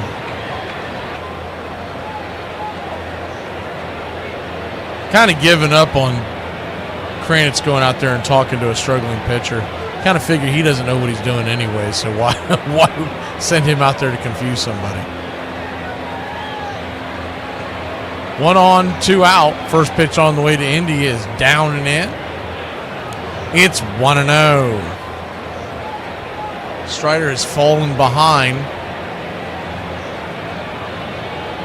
8 of the 10 batters to start the at-bats tonight. Flips it over to first. Isbell back in. Good to see everybody in the chat. Hadn't seen Jeremy in a while. He must have jumped on the Cubs bandwagon or something. The 1-0 flips it over there. Man, that was close. He almost got him. We're going to pull the screen back because I got a feeling he's going to take off now. He's already used both of his moves. He was dancing out there. It throws a little closer to the bag as the first pitch. Off those 2, flips over to first. Is high and out of the zone, 2-0. He's nowhere near the zone. He is lost, and he just kind of looks like he's going through the motions out there. You don't see the typical Spencer Strider where he's fighting. He just kind of seems, I don't know. I don't know what's wrong with him. The 2-0. Throws it over to third. Well, Sean Murphy was going to throw it over to first, but he held up.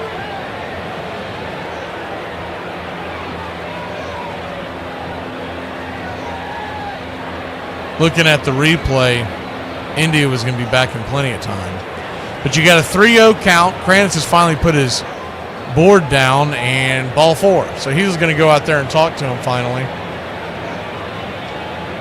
They do this. I mean, this is day late, dollar short all the time. I'm not telling you anything you don't know. But you do this after you've put a runner in scoring position and the best player on the team. You make an argument the best player on the field tonight, Bobby Witt Jr., is coming to the plate. It would be a toss-up between him and Acuna. I think Acuna is a better batter overall by a little, but Bobby Witt plays shortstop, so that's really much more important. There's very few positions in all of sports that are more important than a good shortstop. And a shortstop that can hit. We were talking about that the other day. I don't remember who we were talking about. It was when everyone thought that Riley was getting traded when he got pulled out of the game because of his injury. And the big question was, who would you accept to trade for? And the Royals would never do it, but the only person that popped in my head was Witt. As the first pitch on the way is down and in for a strike, it's 0-1. Mainly because he's having a bit of a down year for his standards. And if you could solve the shortstop issue long term, we would figure out third base. The 0-1, swing and a miss, good slider, 0-2. So an 0-2 count.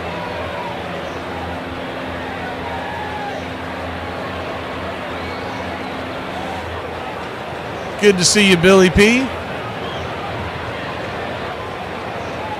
The 0-2. 95. He's not giving anything there. That touched the upper part of the zone. And home plate umpire Dan Iasona, we know CB Buckner's crew is not good. I'm interested to see what Scott Berry's like tomorrow because we haven't seen him yet. The 1-2. 94, that's a strikeout. Finally, Dan woke up. Strider woke up. Let's all wake up. We'll be back in a flash. Braves need some runs here on a Monday Night Baseball edition of your Braves. What is something that's completely legal that should be illegal? Using your speakerphone in public.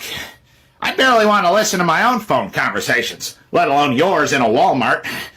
Take your seats, because class is in session. Your teacher today is Professor Greg Maddox. He's the only pitcher in history to record more than 300 wins, more than 3,000 strikeouts, and fewer than 1,000 walks. A streak of 17 straight seasons in which he recorded 15 or more wins, the longest in MLB history. He started 25 games in 1994. 24 of those were quality starts. Also that season, he only allowed 4 home runs and 202 innings pitched. And if you think he pitched around hitters, you're wrong. That season, he only walked 31 batters. One last 1994 stat for the road. His batting average that season, .222, was higher than his ERA, 1.56. In June and July of 1995, he threw 51 consecutive innings without issuing a walk. He once threw a complete game with 78 pitches. He won 18 Gold Gloves, which is the record for any position. And I saved the best for last. 1995 to 2003, he faced 8,026 batters and only had 8,006 pitches called a ball.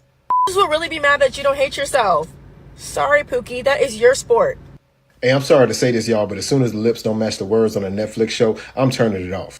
He's not supposed to be the one to do this. Nobody should really do this. Oh, please don't do it. Or couldn't it be somebody else? Or basically, couldn't we just let Babe Ruth have that record? There's a drive to deep right, and there's number 57, Roger Maris.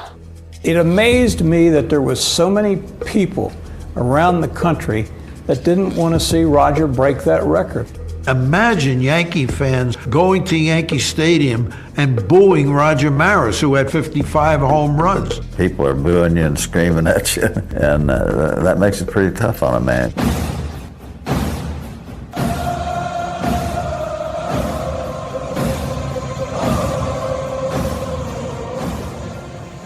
You know, we talked about this a few weeks ago. If this team's going to lose, can we at least score some runs? First pitch on the way is a four-seam fastball right down the pipe for a strike. It's 0-1. I saw someone put a post up yesterday. I wish I remember who did it, but whoever it was, got to give you credit because I think I agree. As the 0-1's up top, it's 0-2. And the guy said, maybe it was a gal, I don't remember, but said that Nick Allen should be dropping a bunt until he gets 2 strikes for the rest of the season. he's got a better chance of getting on. And I believe that's true because when he does get a base hit, it's never much of anything. He's just a flail. It's the 0-2. Swing, lifts it down the left field line. Man, he gave that one a ride. If that would have went out, that would have been poetic justice. But I agree that with 2 strikes, before he gets to 2 strikes, or at least once at bat, drop that bunt. Show that bunt. I don't care. Draw the infield in. It's your only chance to give yourself a chance. As the 0-2, pops it back foul, do it again. And try to use that speed. Good to see you, JC.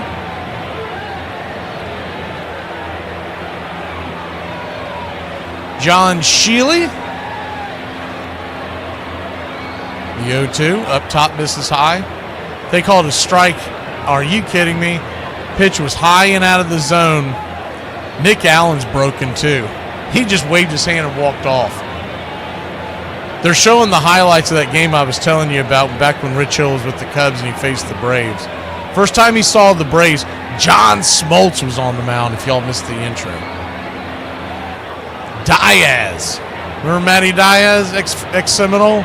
He's the only one that got a double extra base hit off of Hill. He got a double in that game. First pitch on the way to Profar, misses for a ball. It's 1-0. The 1-0. Swing, bangs it down the line. 1-1 count.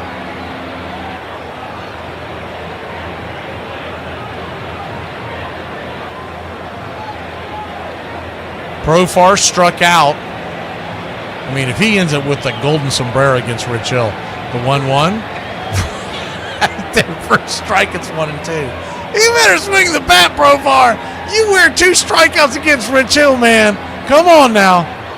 That pitch came in as the 1-2, misses high, 2-2. They said 70. That ball was not 74 miles an hour. That ball was like 64 miles an hour.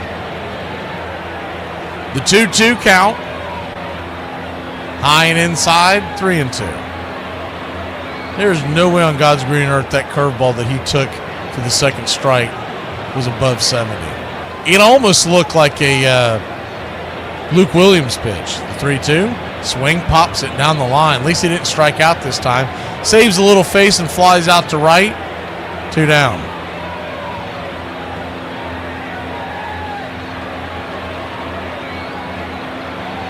Yeah, Matt, the biggest thing I remember about Matt Diaz, as soon as I read that today, I was like, man, he always had a penchant for doubles. And he would, it was always down the line. He was a right-handed hitter, but he could sneak doubles down the right field and left field line like nobody else. First pitch on the way is a 4-seam fastball. High and inside to Matt Olson. It's 1-0. Braves, nothing. Royals, nothing. Outside of Ronald Acuna Jr.'s first at bat, he's got a no-hitter going to the Braves. 1-0, misses high. 2-0. Guess we can pull this back down. Keep waiting for somebody to do something. 2-0 count. Out of the zone, 3-0. Matt Olson struck out his first time up.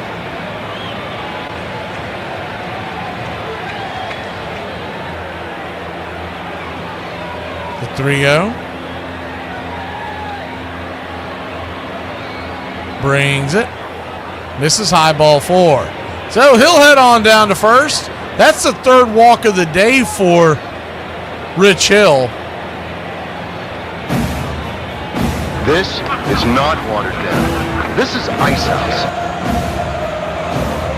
Ice House. Smooth as it gets. I was on a local radio show earlier today. We were talking fantasy baseball, and one of the people who called wanted to know about Rich Hill, about streaming him today because the Braves offense had been so bad. As the first pitch on the way is a cutter inside, bangs it back foul to Ronald Acuna Jr. It's 0-1. And I told him, I said, well, the only reason why he's not viable is because he's going to walk. He's going to walk guys. But do I think the Braves are going to put a ton of runs up? No. So if you can absorb the walks, then yeah, he's probably a good start. The 0-1 swing. That ball's belted. high and deep, and that should tire.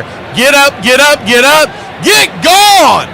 Ram-a-lamma ding-dong, a 2-run shot, and maybe we got some life after all. Right on Acuna Jr., baby. 468 happy feet. Wake him up, Ronnie. Bravo. That ball was belted. It was a 4-seam fastball topping out at 86 miles an hour. Bravo. And it came in middle cut just above the belt. Or actually just about belt high. And that is right in Ronnie's wheelhouse. He hits his 14th of the year. Ends that drought. First pitch on the way to Austin Riley is right there for a strike. It's 0-1. The 0-1. Swing and a miss, 0-2. 0-2 count. Braves 2, Royals 2. You're not kidding, Jeremy. We needed that. The 0-2 just misses outside. 1-2. I'll tell you what, not for nothing. If Rich Hill pitches next year, I wouldn't mind having him as a long relief guy. The 1-2. Chops it off his instep. Because you're going to pay the minimum for him. He's just doing it because he enjoys playing the game. He's been durable most of his career. He's had a few injury-riddled seasons. Well, hell, when you play for 6 decades, that's going to happen. 1-2's banged foul once again. The 1-2 pitch, swung on. That ball's up the middle, backhanded by India. India fires it first, and that'll end the inning. But out for your Atlanta Braves, and Ronald Acuna Jr. put a charge into the scoreboard. It's 2-2. We go to bottom 3. Take a drink out of the shoe, Ronald. Just got my electric bill today. Suffice it to say, if anyone comes to my house, they better have their phone flashlight on. I gained and lost 60 pounds in 3 months. Wow, that's almost impossible. Well, first of all, through God, all things are possible, so jot that down. By far, one of the stupidest things I've ever did was went to this girl's house because she said her parents were away on vacation. We decided that we're just going to make some food together. So we're in the kitchen, you know, messing around, doing what couples do. And we made this casserole and put it in the oven. But for some reason, when we did that, her whole energy changed. I took that opportunity. You know, one thing led to another. And we're in the middle of her parents' dining room. After I was done, I felt like a tiger. My girlfriend picked up her clothes off the floor. She put them on and she went to the oven to take out the casserole. But I was still in awe of how this all went down. So I went up behind her and I was like, honey, what made you so spontaneous? What made you want to do this right now? And that's when she looked over at me and the clock on this stove is broken. And I needed to set a timer for 2 minutes. When he came in from the ballpark and put his baseball uniform on, must have been something kind of like what Superman would do. There were so many little things about Maddox that made him so great. I mean, he was the best fielding pitcher of his generation. 18 Gold Gloves. Maddox, one of the best fielding pitchers in the game. I just look at Greg and I think from the neck up, he was better than anybody. Maddox, though, you go straight from kindergarten to a master's program. He's just smarter. And he'd be the last person to let you know that. He's not going to take any credit. Yeah, I got lucky. Yeah, you got lucky 355 times, didn't you? I'm proud of the career I had. Just to be able to do that for as long as I did it, you know, you're just fortunate. You're fortunate that you're able to do that. We'll never see that happen again. To pitch that well, that often, time and time again. I mean, I hope people enjoyed it then because that's the last you'll see of it. Help support Braves Country Radio. Welcome back. Join the First pitch on the way. It's down and in for a ball to Vinny Pasquantino. Vinny P. It's 1-0. The 1-0. Swing pops it up high in the sky. Giving chase. Strider will make it. You don't see a lot of F1s nowadays. 1 down. Good play by Strider. Here's everybody's next question is, what the hell is everybody else doing? Strider playing by himself.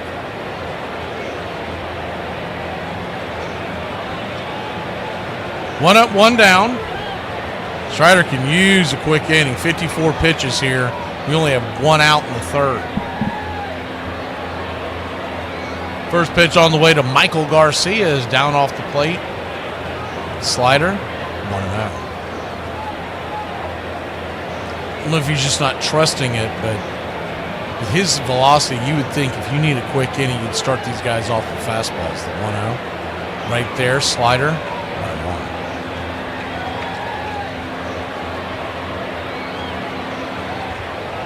1-1. 1-1 count.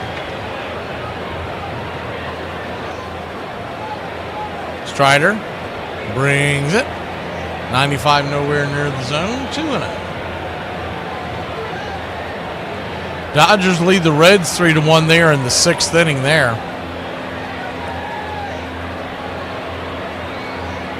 Time is being called by Garcia. Not sure what's happened. Something's going on with his jersey. Home plate umpire Dan Iasona helping him out. Man, quit worrying about popping your collar and get back in the box. The 2-1 pitch. High and outside, 3-1.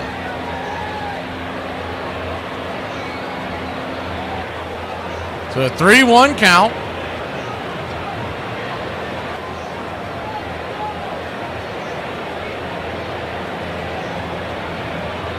Swing, rips it up the middle. That's a base hit. And he's going for second, and he's going to be safe. What in the world happened there? Look at the replay real quick. Ball was hit up the middle, and Michael Harris was lollygagging. That's what it was. It was a lazy throw, lazy play by Harris. Just kind of halfway jogged over there, scooped up the ball, lazily threw the ball in. That right there, a manager, a real manager, would sit his ass down. Eli, go get your glove. We're going to have some standards around here. But instead, nothing will happen. First pitch on the way inside, gets him. Right on the elbow, Strider hits Salvador Perez. Runners on first and second and 1 out. That was, in a nutshell, Brian Snitker's 2025 Braves.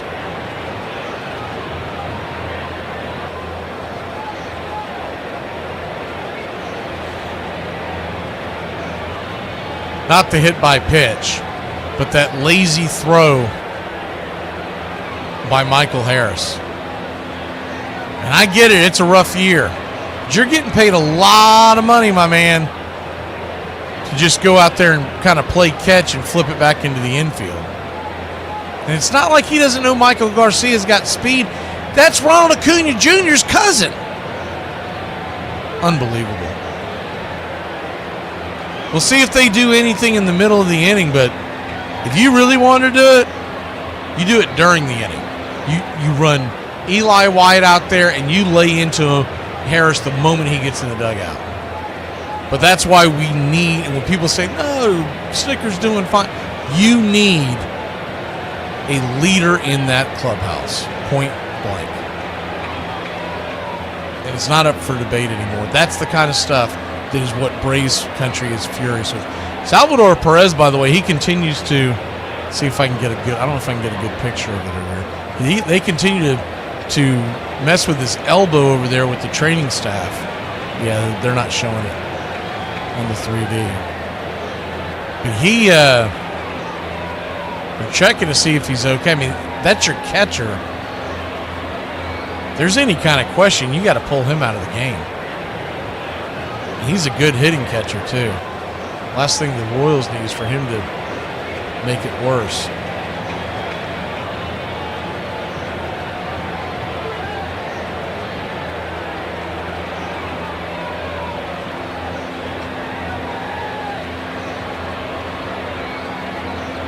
Two on, 1 out. Nah, that's a terrible play by Mike Jeremy. Can't stand by that. First pitch on the way. Strider's going to spin around. I don't know what's going on with the screen right now.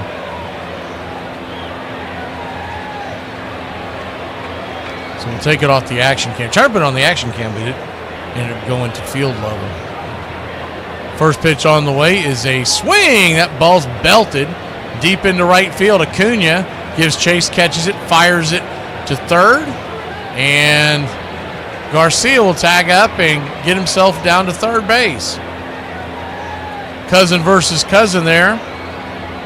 Cunha was trying to hit another highlight reel. Good throw. He has got a cannon. One hopper into the glove of Riley, but Garcia way too much speed.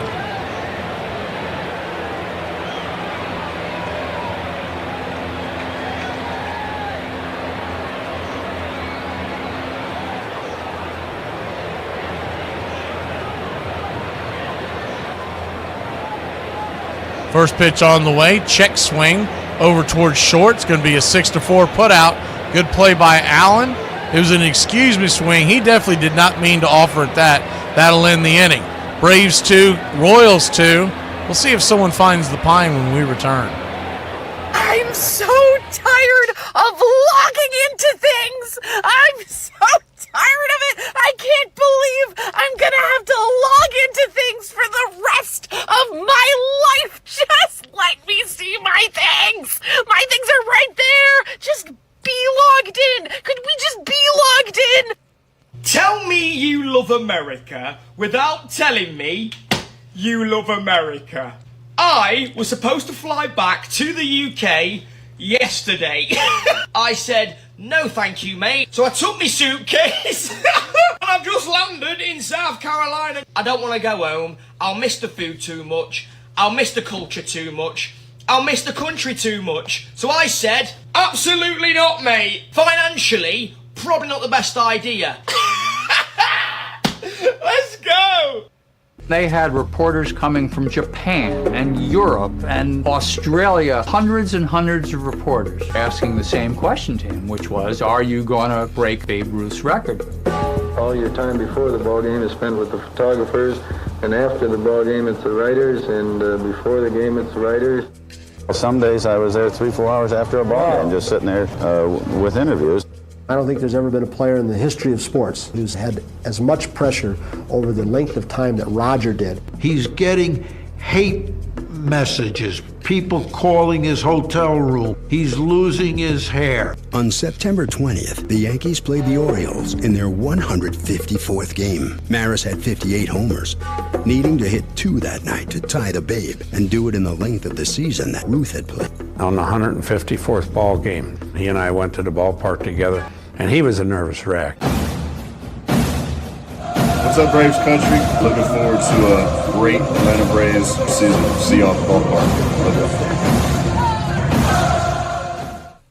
Welcome back to Braves Country Radio, Braves Country Baseball. Straightening up the screen again. It zipped out during the break. Salvador Perez, he's going back out there, man. That's a gamer right there. They had the backup catcher out there catching the in-between pitches, the pitches in between innings to warm up Hill, but he's out there. They're going to give Perez an extra pitch or two to make sure that he's okay. It's that left elbow, so a couple of things there, but one of the things is that if it's throbbing, the impact of him catching that ball every time is going to be a factor. Now, you know what's going to happen, because it always happens.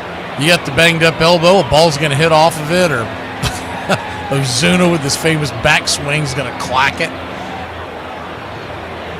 But Salvador Perez has always been one of my favorite players. I hope he's okay.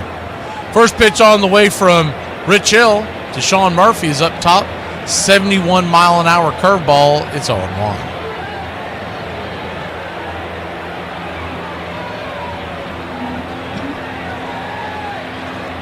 The 0-1, down and in, 1-1.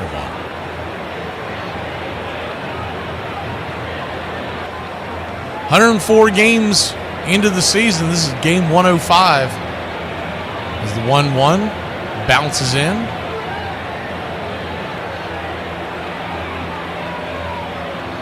So a 2-1 count.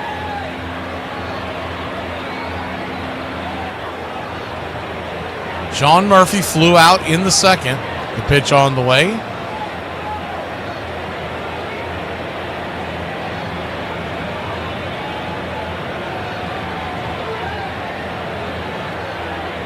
Kicks and fires. Inside, ball 3, 3-1.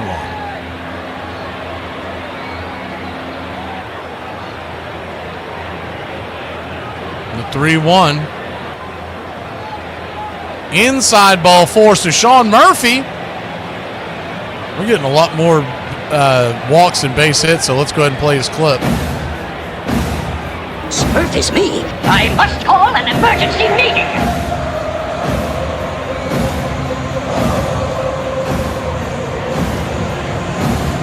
Don't try to fool me.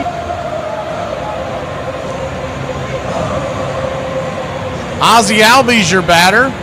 He's no official at bat as he walked his first time up. First pitch on the way is a hanging curveball up top. First strike, it's 0-1. Someone's going to pop that. I mean, that ball hangs up there. You would think the second time through somebody would club that curveball. The 0-1. Cutter up top 0-2. It might be so slow and so high in the zone that it's just buckling the batter because they're not used to such. I mean, these pitches. As the 0-2 swung on, banged on the ground over to second, and it's going to be a 4-6-3. Ozzie beats it out, preventing the double play. Good hustle by Ozzie. I'm the whiz. I'm the whiz. I'm the whiz. I'm the whiz and no babies. When you're 16 games below 500, a fielder's choice earns you the clip. Remember back when we used to only do this for extra bases? Now a fielder's choice is getting it. Back in 2023 when we first started doing these, I wouldn't play a clip unless we got extra bases.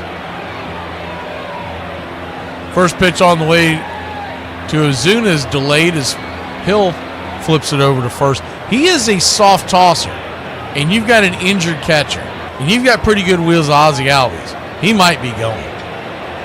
Representing the go-ahead run, the first pitch on the way to Marcell Ozuna. That ball is smoked. Zip, boom, bam, get up, get up, get up. She is gone. A 2-run shot.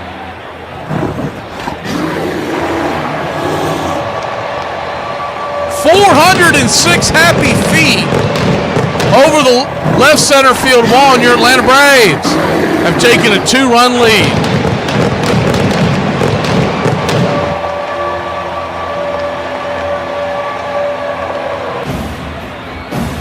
I told you that someone was going to club that curveball, and that's what happened. That was a hanging curveball, 72 miles an hour, and Marcell Ozuna just improved his stock trade. His trade stock, excuse me. First pitch on the way to Michael Harris, who shouldn't be playing right now, is swung on and lined over to first. L3 in your scorecard, 1 pitch, 1 out. Got the same kind of result as we did from that lazy defensive play. 2 down. 2 down.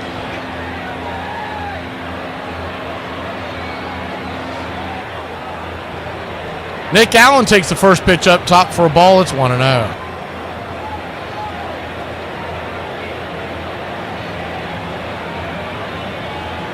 1-0. Inside sinker. 1-1.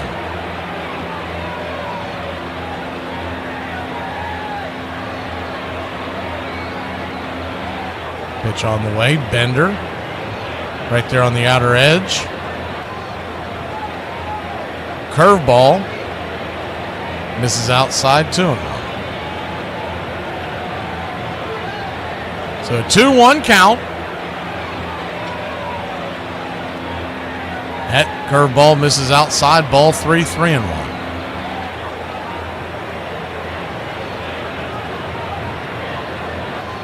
The 3-1 pitch. High and out of the zone. Ball 4. So Nick Allen will head on down to first. And Jurickson Profar. Not about muscle. Simple physics. 1 on, 2 out. Maybe he can get himself a 2-run home run. G, which G, gravity, of course, remains a constant. It's not complicated.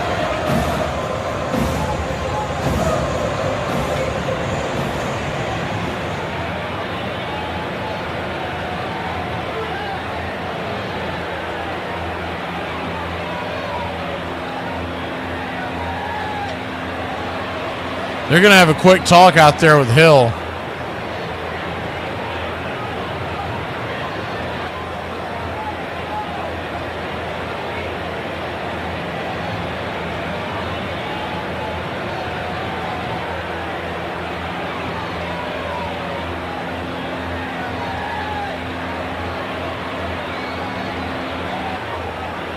First pitch on the way is a curveball down and in. It's 1-0.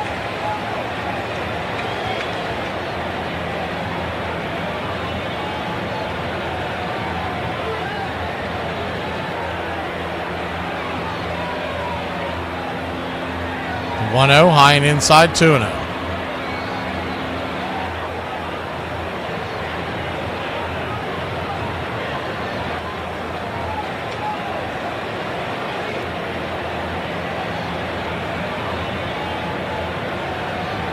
The 2-0 misses outside, ball 3, 3-0.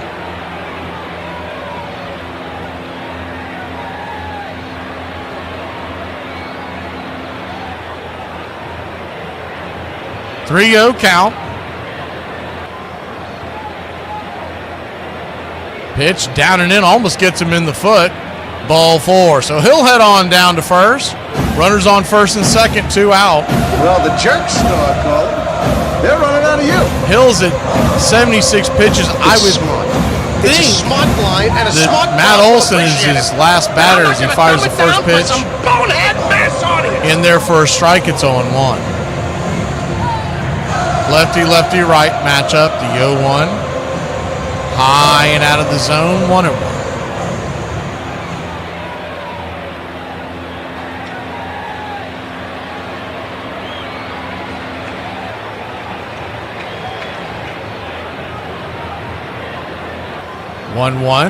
Nowhere near the zone. Sweeper. 2-1.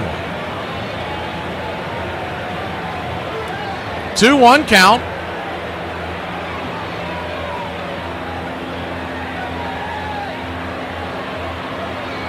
Brings it.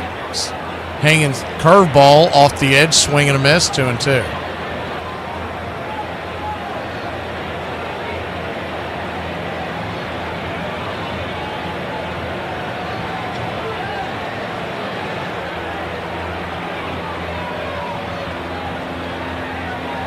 The 2-2 banged over to first, and it's going to be a 1-3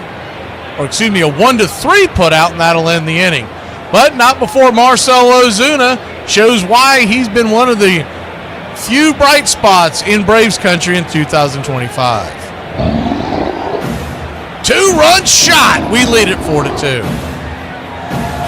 It has been brought to my attention that I offended some of you. I'm truly sorry. I meant to offend all of you. How much do you weigh? 220. I weigh 210 and I'm 6'4". I'm sorry, you're 5'8"? I'm 5'8". You're about the size of Emmitt Smith or Barry Sanders was. You're a running back size. You can hit the A gap like a Yeah, all right. I accept So don't that. come in here and talk about what men should not be able to do when they got to accept somebody who can run out the power I. Guys, I'll be honest. I haven't really been feeling like a Happy Meal lately. More like a McWreck. I'm losing it. McGee would return to health to hit .353 and win the MVP award. Tom Herr would have 110 RBI on just 8 home runs, and Tudor would finish second Cy Young voting with a 1.93 ERA.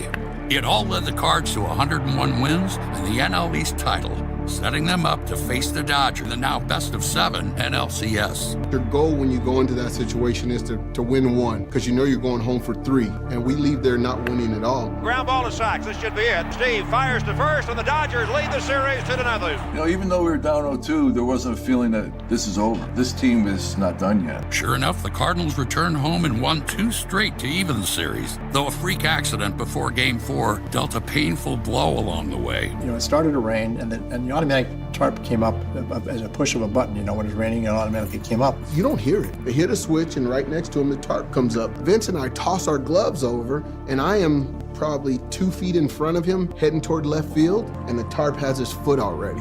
I was coming out for batting practice, and they're dragging Vince back in. You know, it was not good for us. To this day, I can't figure out how the fastest guy in baseball can get run over by a tarp going 2 miles an hour. Your home for the classic call of Braves Country Baseball.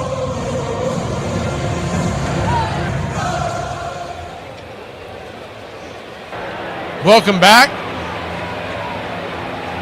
First pitch dragged down the line by Melendez, and it's going to roll just foul. Good job by Riley to not jump on that ball. He could see it curving, and just before he got to the third base bag, it hit foul, and he scooped it up before he could change directions again. Spencer Strider sitting at 64 pitches, the 0-1, down and in.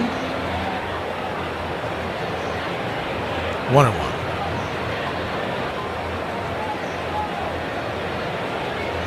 One count. Pitch on the way, swung on, lifted into left field. Jurickson Profar, he'll make the catch for an easy out, number 1. Still pretty concerning that Strider is 3 1/3 in now with only 2 strikeouts. And it's not his velocity, it's his locations. He's falling behind with the batters. This is the 3rd or 4th start in a row that this has happened that I've noticed. It takes him a while to get going. We're in the 4th inning now. He's at 65 pitches. First pitch on the way, is swung on, banged on the ground. Over to Allen. Allen over to Olsen, 6-3. They'll get Isabel. Very fast runner by about a step or two down. He could use a quick inning here.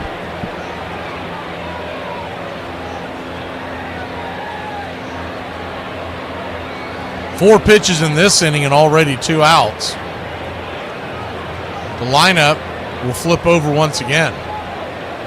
Jonathan India, 95-mile-an-hour fastball, kisses the black. It's 0-1.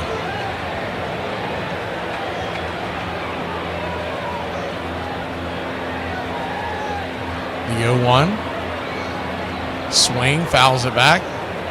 Down the line. First base side, it's 0-2. 0-2 count.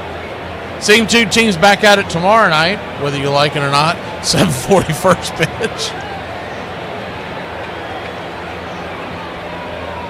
It'll be Eric Fetty, who is in the Braves dugout right now. If you were watching along on the Braves cast, he's sitting next to Marcell Ozuna right now. The 0-2 misses high, 1-2. If Ozuna,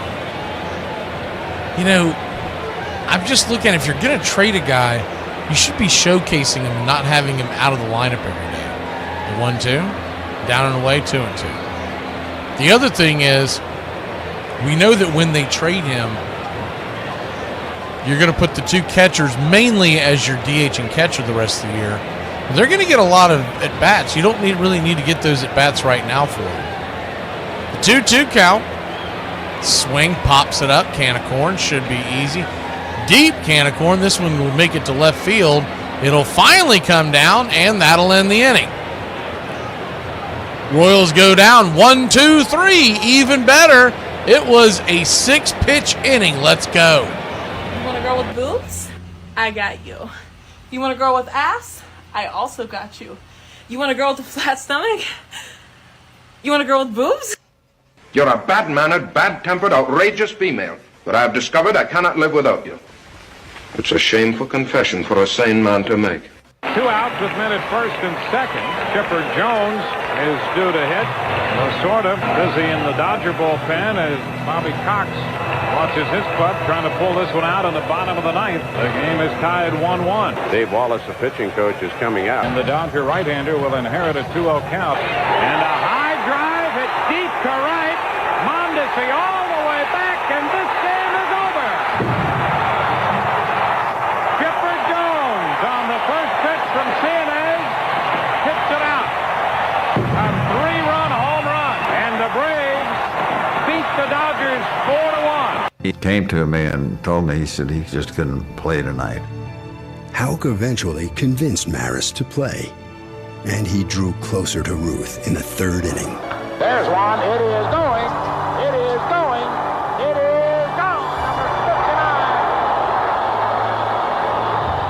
59. In the 7th inning, He hit a towering drive into the Baltimore night, but the ball and Maris would fall short.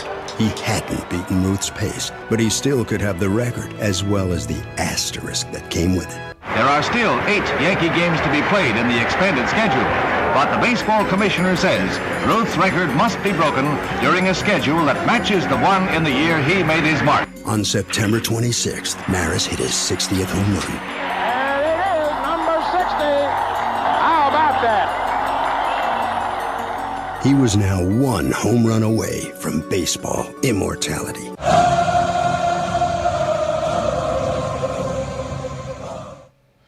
Welcome back to Braves Country Baseball, and they have taken... Whoops. I did not mean to do that. We're not celebrating this. They have taken Salvador Perez out of the game. First pitch on the way to Ronald Acuna Jr. is off the plate.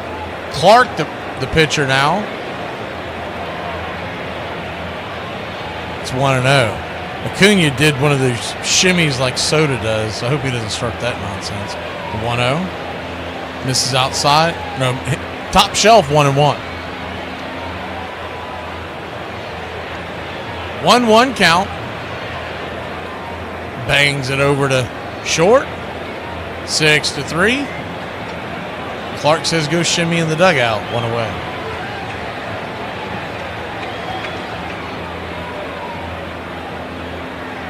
One down.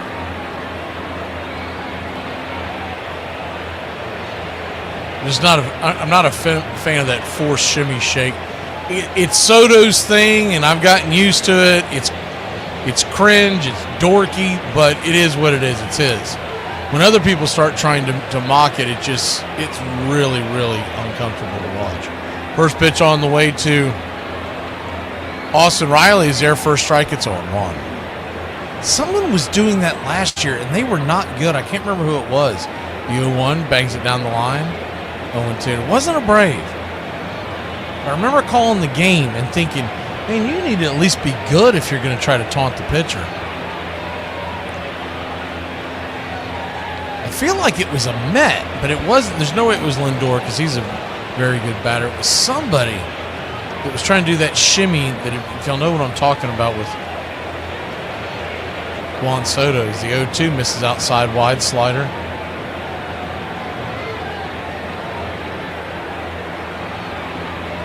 They'll do it for pitches that miss the zone, and they'll just kind of slide their foot out there, almost like they're taunting him. The 1-2. Soft line drive into the glove of India.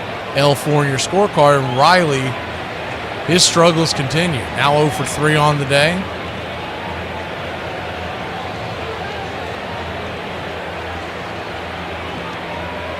But Soto's been doing it for so long, even though everybody rolls their eyes when he does it. Because it's not like even the fan of the team's like, ugh.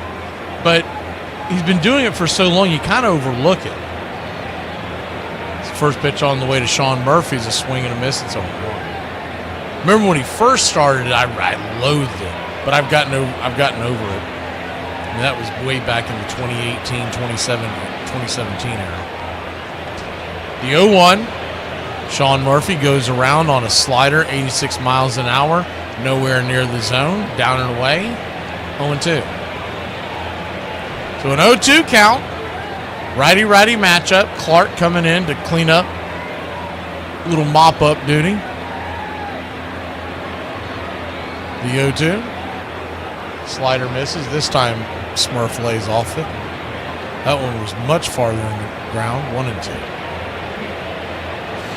Infield is back and to the left, playing Smurf the pull.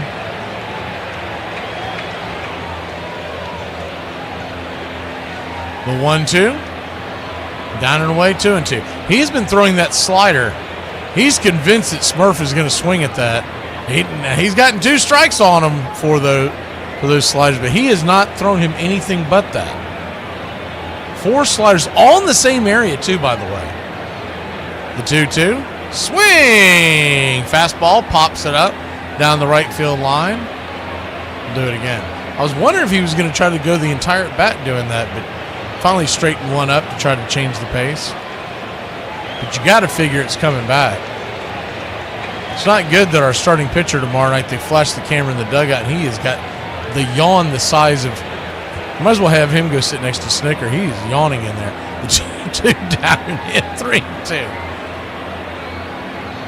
Full count. Because I don't know what his travel's been like the last couple of days. Bouncing all over the place. The payoff pitch to Smurf. Swing and a miss, strike 3. He goes down on strikes. Braves lead at 4-2. We go to bottom 5.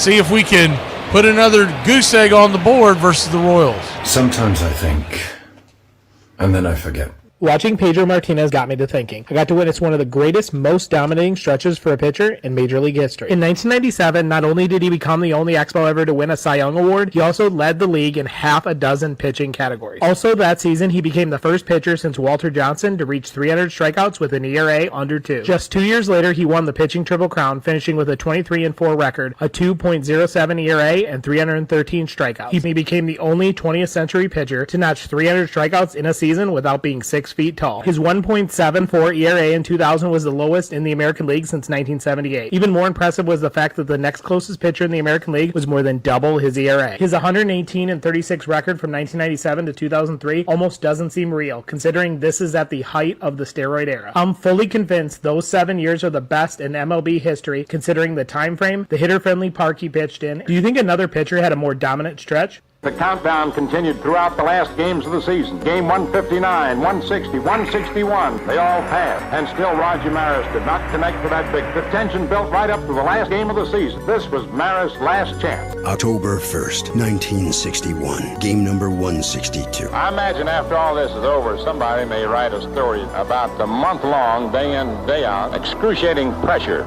To just think back of that day now, I tell you, I was so mentally tired and wore. In the 4th inning, he walked into the batter's box against Red Sox rookie Tracy Stallard. Just standing up, waiting to see if Maris is going to hit number 61. Now, all of us are on the threshold of the greatest performance in baseball history. Here's the windup. Fastball hit deep to right. This could be it. Way back there. Holy cow.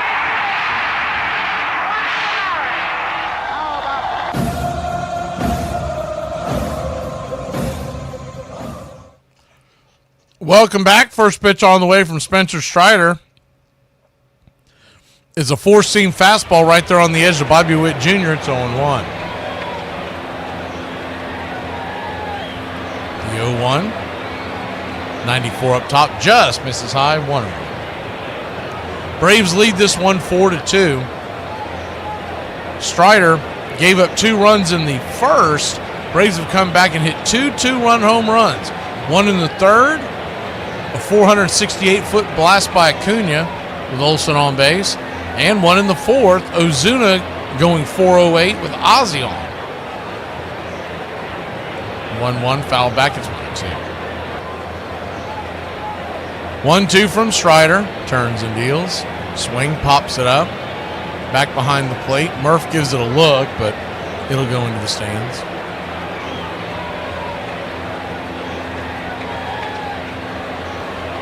If you're wondering, Harris never has been pulled. He's still out there. So we're going to get that same old thing we get normally is, oh, I didn't see it. What are you talking about? I don't know. 1-2.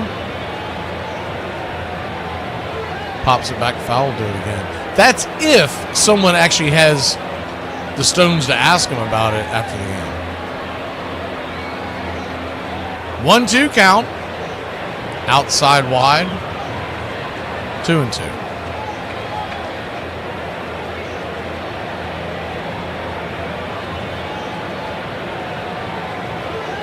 Did y'all see the 2-2? Fouls it away. Do it again. Whatever you do, don't bet on or against the Cleveland Guardians. They've got another gambling scandal, second one of the year. Their closer, Emmanuel Clase, one of the best in the game, has been placed on non-disciplinary paid leave as a part of MLB sports betting investigation. he'll be gone for the entire month of August. 2-2 count. It's funny because at one point they were talking about Clase could be being moved. The 2-2 swing, pops it back foul, do it again. That in a roundabout way, that could help the Braves because he was one of the closers people thought may be getting moved at the deadline. There's a lot of rumors about that. And that just makes someone like Iglesias move up the board just a little bit. The 2-2 pops it back foul. Man, he is peppering some pitches on Strider. Strider cannot put him away.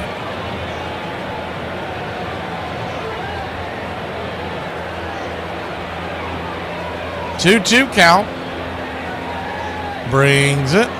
Pops it up again. This one will stay in play. And Acuna will camp underneath it and right. One down. Long at bat there. Is that 9-10 pitches to start the inning? Felt like 30.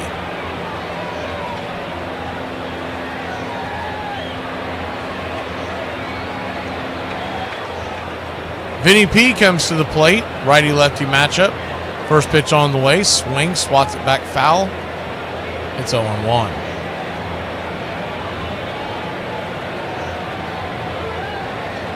His velocity isn't quite up where it was a few starts ago, so I don't know if this is fatigue. Pitch on the way. Swing. Hammers it towards center. Harris is awake out there. He'll make the catch. 2 down.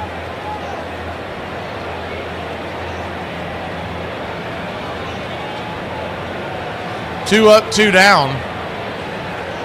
He's been topping out tonight around 95. That's a little south of where he was getting to by this spot in the game his last few starts. Doesn't necessarily mean it's an injury related. Sometimes the guys just don't have it. First pitch on the way. Swing, lifts that to center, and the ball's going to drop in front of Acuna. Acuna fires it to second. His cousin Garcia fakes like he's going to second base. Acuna showed him the ball. They're having a little fun out there. 2-out single to keep the inning extended here in the 5th.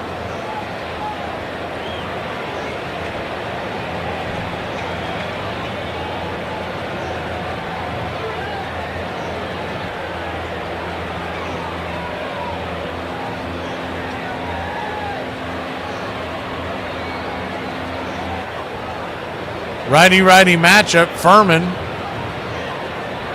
First pitch on the way is right there at the knees. It's 0-1. The 0-1.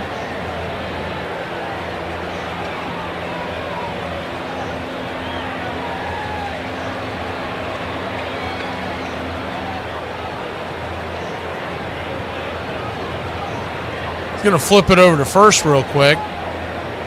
Furman, who is in for Salvador Perez, who was hitting the elbow his first at bat. The 0-1. Swing. Rips it down the line. Foul. Man, he got a hold of that one.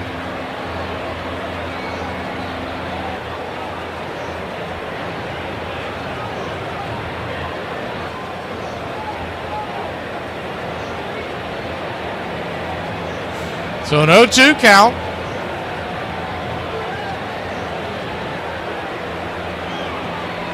Outside wide, 1-2.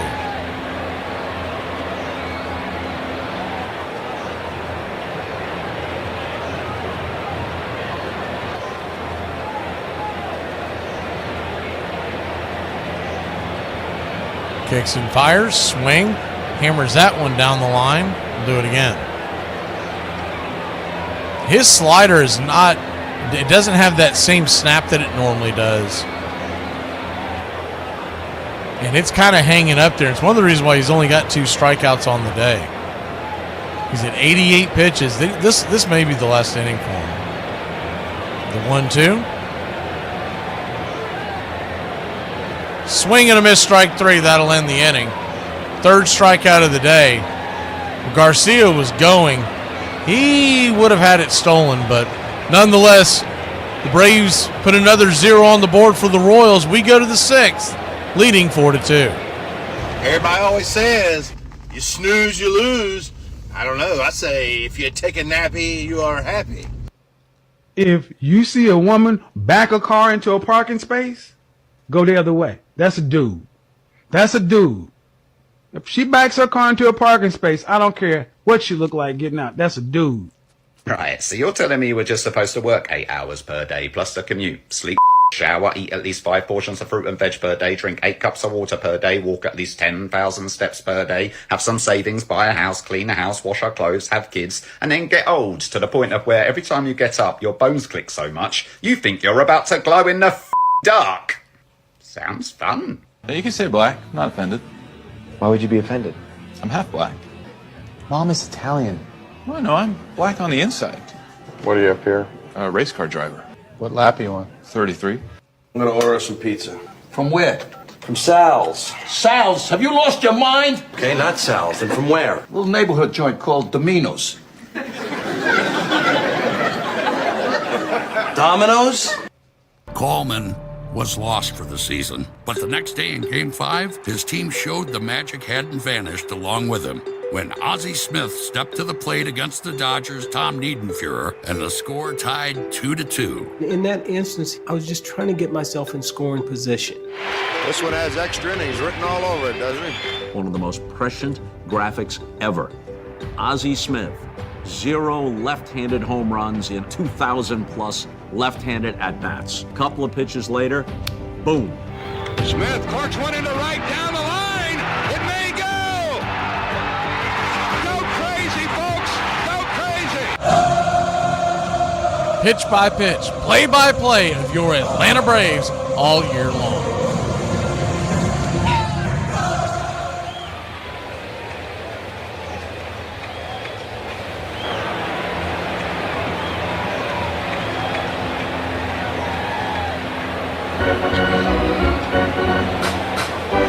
First pitch on the way to Ozzie Albies is a slider up top. Right there for a strike, it's 1-0. Righty-lefty matchup. Braves lead at 4-2, top of the 6th. The 1-0. Pops it up. Ozzie can of corn Albies will be an F4 in your scorecard. 1 away.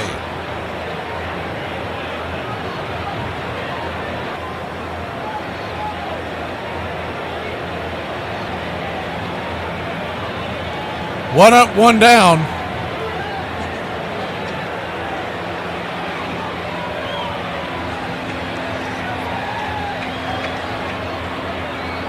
Marcell Ozuna, your batter. He clobbered a pitch out of the ballpark his last time up. Walked in the second. He's 1 for 1. 2 RBI. Righty. First pitch. Right there on the outer edge. It's 0-1.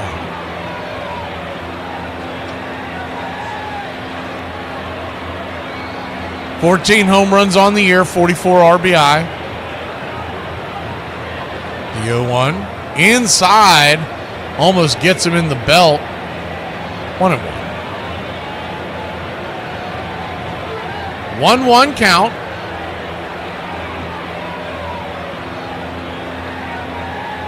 Clark looks in, brings it. 95 just grabbed the inner track. Good pitch.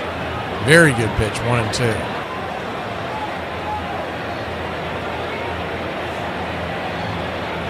Taylor Clark, 6'4" right-hander, fires the 1-2 in the dirt, 2-2.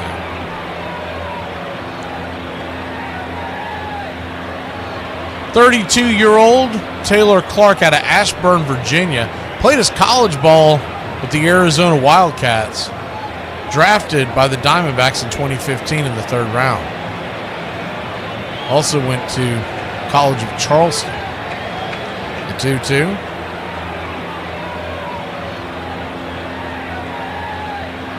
Down and away, full count. So a full count to Ozuna. 1 out, nobody on. Infield back into the left. Outfield deep and straight away. The payoff misses, high, ball 4. So Marcell Ozuna, have yourself a night. You count the walks. He's gotten 6 bases so far. 2 walks and a home run. going out there to talk to Clark, that might be it. That looks like it's it for the right-hander. So we'll see what they're coming up with coming out of the pen. We'll be back in a flash here on Braves Country.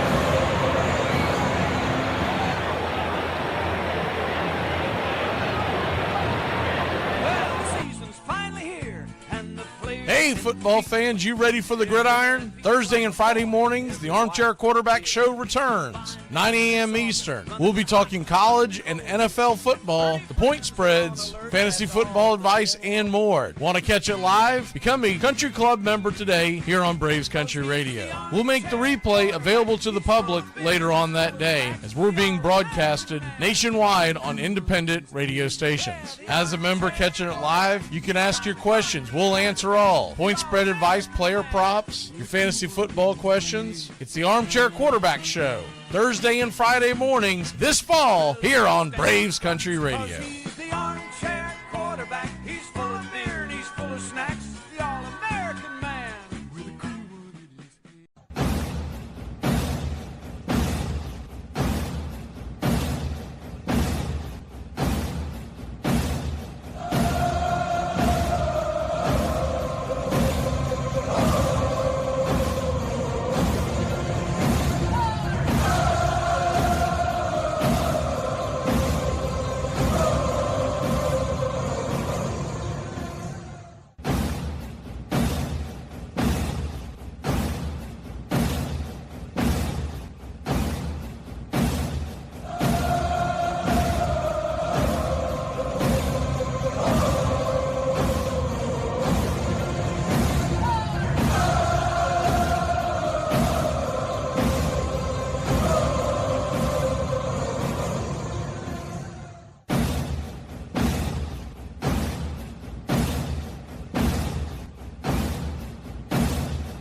Welcome back. Sam Long, the left-hander's coming in. 7.85 ERA through 18 innings. We get a hold of this one. So you're telling me there's a chance? Yeah! First pitch on the way to Michael Harris. He's in the dirt. It's 1-0. Lefty-lefty matchup. 1-0. Below the knees, 2-0. 2-0 count.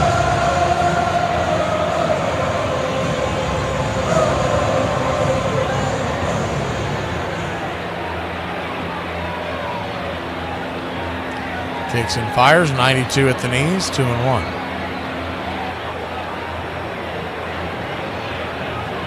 Braves 4, Royals 2.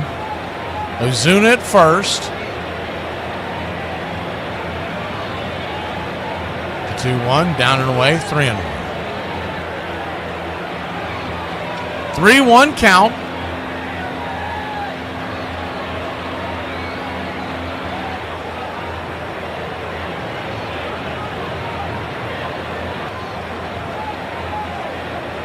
Sam Long, 6 foot 130-year-old, is the 3-1 pitch.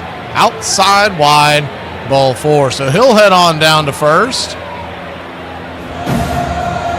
First and second, nope, 1 out.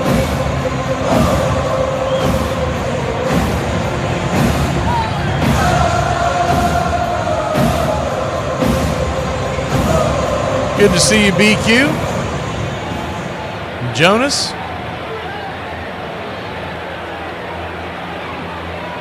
First pitch to Allen is a curveball at the knees. It's 0-1. Iron Lung, I can't remember if you and Raymond Lovelace were here at first pitch, but good evening to y'all as well. I know Timmy was here. The 0-1, swing and a miss, down around his ankles, 0-2. See, here's the thing. Allen, why did they not have him bunt here? He moves his runners over to second and third. But he goes to their analytical nonsense, I know that, but you got a much better chance of hopefully either Profar coming through, or even if they pitch around Profar, Olsen's next. The 0-2 pops it up. Lazy ball into left field, coming in, making the slide. No, Melendez drops it. And he's going to get out anyways. Ozuna had to respect the fact that it looked like Melendez had come up with it. By the time he came over to third, Melendez had enough time to jump up and throw him out just by about a half step. So it'll be a fielder's choice.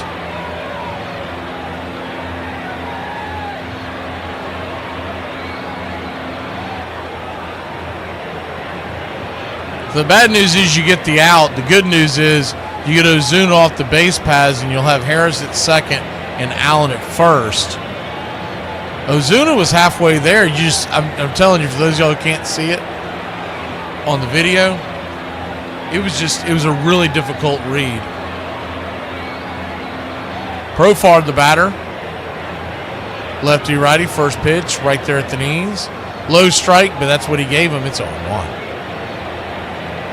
Sam Long,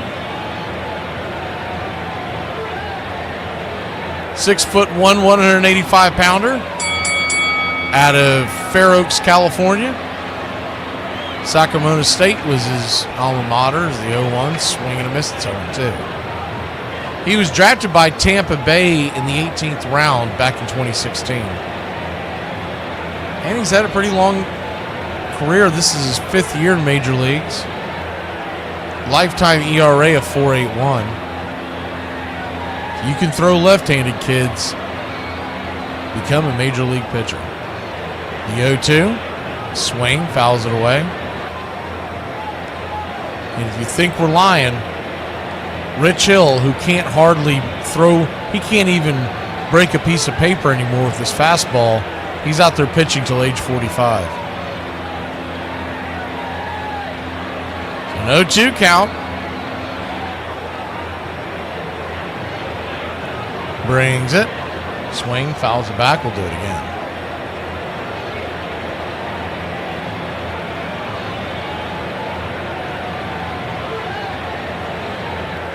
Braves 4, Royals 2.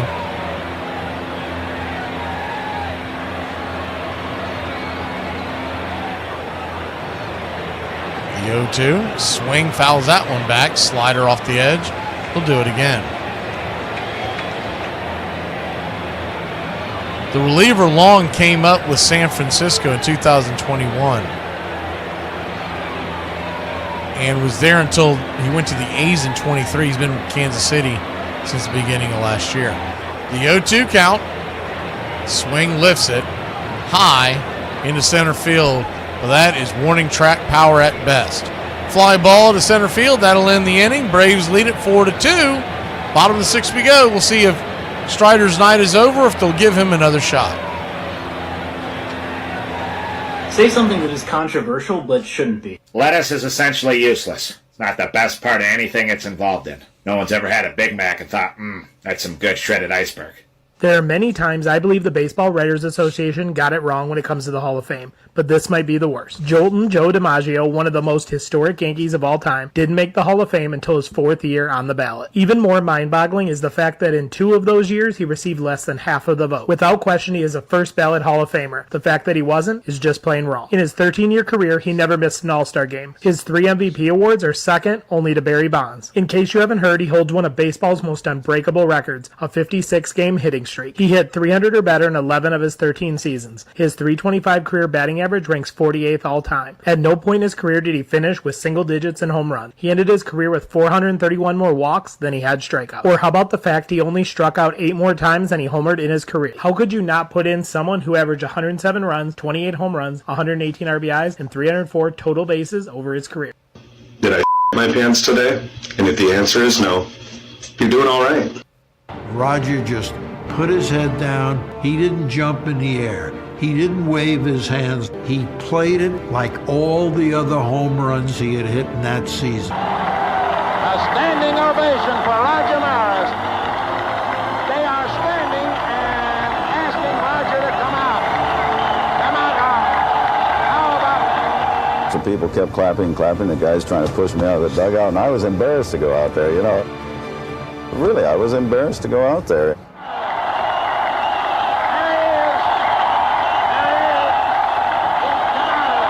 Meanwhile, Mantle could only watch his teammate on television from the hospital. I would like to say that I think that's the greatest single feat I've ever seen in my life when he hit those 61 home runs.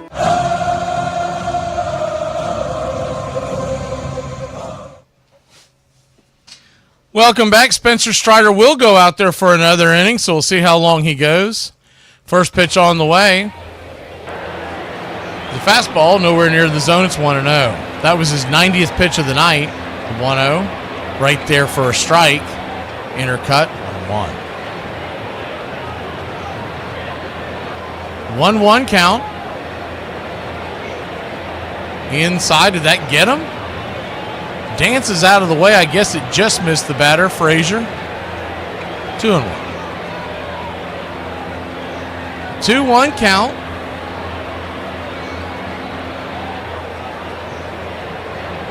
One of the Braves Country Radio mascots, Tally, has made it into the studio. She says hi. 2-1. Kicks and fires. Swing, slaps it down the line. 2-2.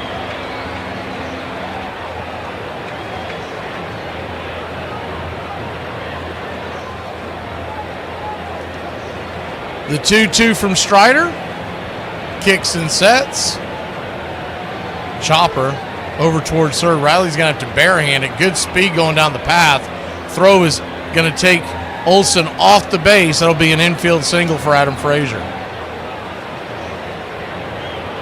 I don't think he gets him anyways.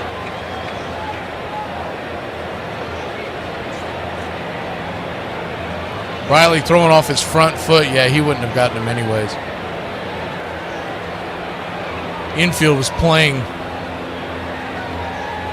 pull on a spray hitter.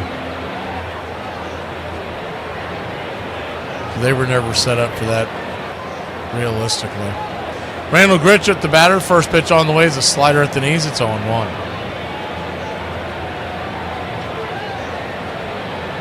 The 0-1. It goes back to what I was talking about yesterday. When you have the shift, you don't do the same shift for every batter. Every batter is different. The 0-1. Swing, bangs it over towards short. And Allen's going to boot it. And that'll be E6 in the scoreboard. He was trying to hurry to turn double play. That was never going to happen. He should have just took his time. With Gritchick's speed and Frazier's speed, that was never going to happen. So they're going to run Strider out of the game because the defense spit the bit. We'll be back in a flash here on Braves Country. Braves lead it 4-2. You still have those butt plugs with Bert and Ernie's face on them? Those are my daughter's tubby toys. She should not play with those. Those should be burned. I'm gonna run to the store. You wanna come with me? Do you want me to come? I mean, if you wanna come, it's up to you. Okay, well, I'll just start and get my work done. Are you seriously not gonna go with me? You said it didn't matter. Well, I mean, it doesn't, but like it would mean a lot if you wanted to come with me. Okay, well, I'll come. But I want you to want to come with me. If you don't want to come with me, then it like defeats the purpose of coming with me. Then I won't come with you. I gotta get this work done. But anyway. I want you to want to come with me. Then I want to come with you. What the hell you want me to say? Okay, but you're not rushing me. I'm taking my time. I gotta go to Hobby Lobby and Target and probably Michael's, okay? Okay, well, I'll sit in the car. No! You were gonna go in and be there with me. I'm so confused. Do you want me to come or not? I want you to come, but I want you to want to come. And I want you to go in with, like, don't rush me, but be there. You know then what I mean? I'll stay my happy ass at home, and you take your happy ass to the store. How tall are you? 5'9". Dress size? 16. You didn't choose to be single? I'm sorry? It's a home run, and the Cardinals have won the game by the score of 3-2, and a home run by the Wizard. I was watching it in school. Jack Buck's call was so perfect. Go crazy, folks, go crazy. Because literally there was like 5 kids going crazy. To this day, Ozzie Smith can recite that call down to the comma. Could go. Go crazy, folks, go crazy. The Cardinals have won the game by the score of 3-2 on a home run by the Wizard. When he raised his fist, I was thinking, now we're going to the World Series. I really felt at that point we were going to go to the World Series. I mean, if Ozzie Smith hits his first home run, left-handed, it's our year. It really is our year. pitch by pitch, play by play of your Atlanta Braves all year long. Welcome back. It'll be Pierce Johnson coming to the bump. He fires a curveball at the knees. Right there, first strike. Good pitch. It's 0-1. You got an infield single and an error that has led to 2 on, nobody out. The 0-1. Swing, pops it up. High in the sky, but not very deep. Who wants it? Profar waves off Harris. F7 in your scorecard. 1 away. He looked over to Michael and said, you know, just in case you're not really paying attention, kind of lollygagging over there, I'll go ahead and grab this one. So a double play can now get them out of this jam. But that won't be easy with the speed of Isbell coming to the plate. Kansas City center fielder. See if he may lay down a bunt. Pierce Johnson turns around and flips over towards second. He holds the ball, but it will count as a move. 4-2 your score. Put that in the action spot. Pitch on the way is a curveball right there at the knees. It's 0-1. Kyle Isbell 0 for 1 with a walk in the second. Batting .251 on the year. The 0-1 brings it right there at the knees. 0-2.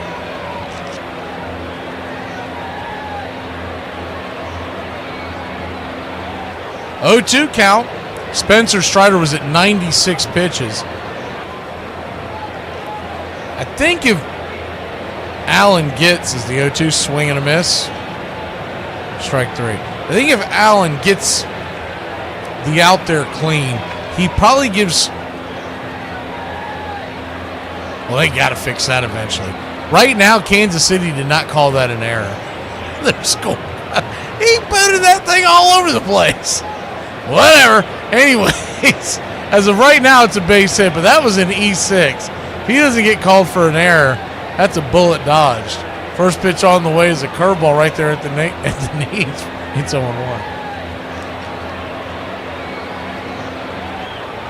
I thought we had some home cooking with our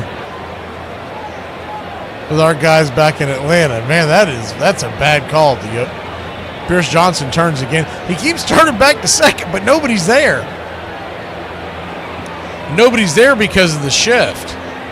Ozzie is way deep and just off to the right, but he's going to have to sneak up behind, and it's not very easily done where he's positioned at.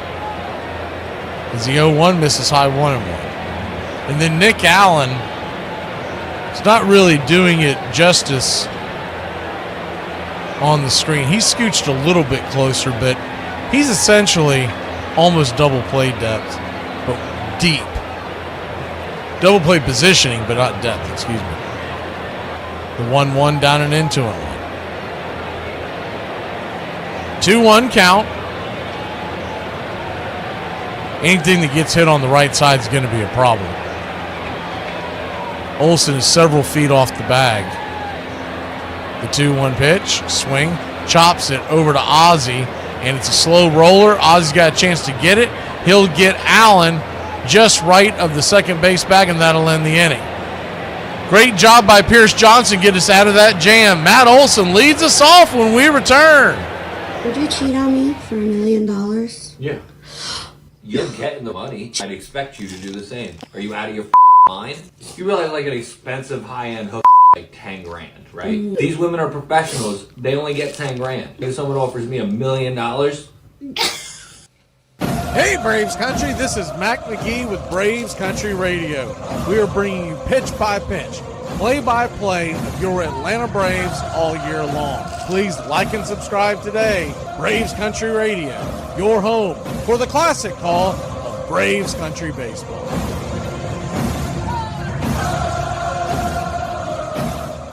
No matter how much it felt like destiny, The Cardinals still needed to win once more. And back in Los Angeles for Game 6, the Dodgers fought to take a one-run lead into the ninth, looking to force a Game 7. Tom Niedenfuer, who served up Ozzy's home run, is on stage again with a chance to close it out for the Dodgers. In the 7th inning of that game, Niedenfuer had struck out Clark.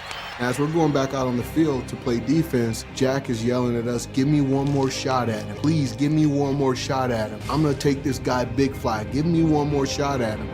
We come back, McGee gets on, Ozzy gets on, and Jack Clark's coming to the plate. Niedenfuer had Jack Clark's number. The caveat here is that Jack Clark was a great fastball hitter. Once he was committed, he was going to let it go. Obviously, he was committed for a first pitch fastball. And he hits one to deep left field, and that one is gone. As soon as he hits it, he starts walking toward our dugout, and he flips the bat, and he hollers, "That's a big fly, bitches." That was Jack Clark. That was him. After he hit that home run, you just kind of knew the Dodgers, they were done. They were done after that. The St. Louis Cardinals are the champions of the National League.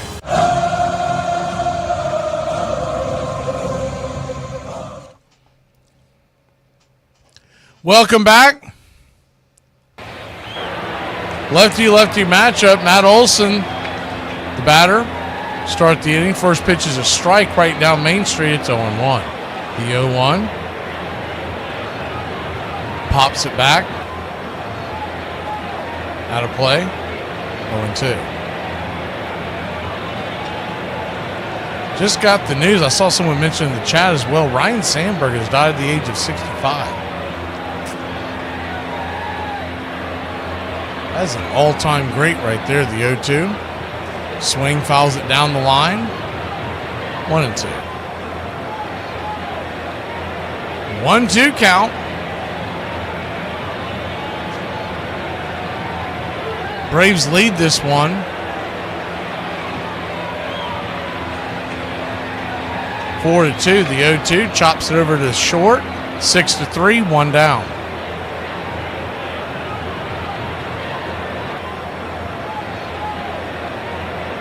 Man, they just keep dropping.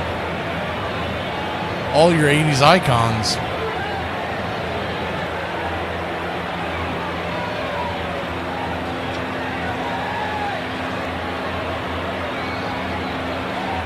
One up, one down.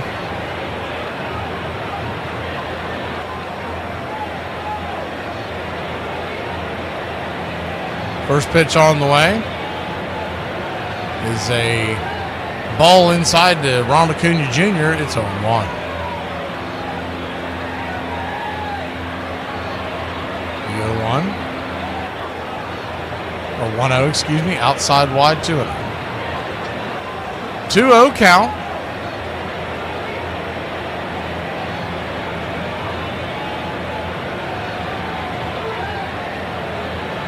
Pitch right there at the knees, 2-1.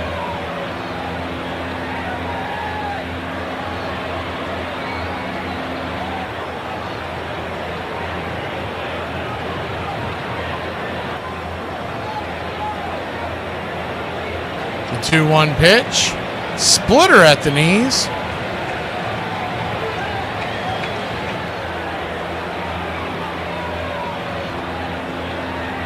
So a 2-2 count.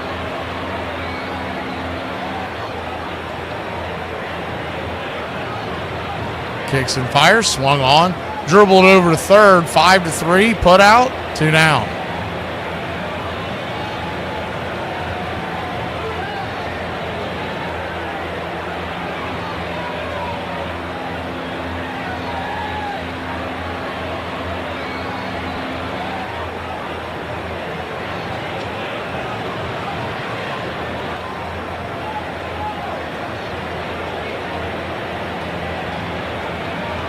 Two up, 2 down. Austin Riley, the batter. First pitch swinging, lifts it high and deep into right field. Going back on the track. Zip, boom, bam, it's gone.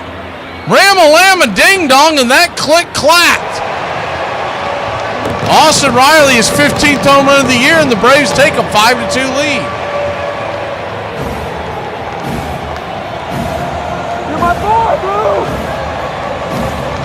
Blue, you're my boy!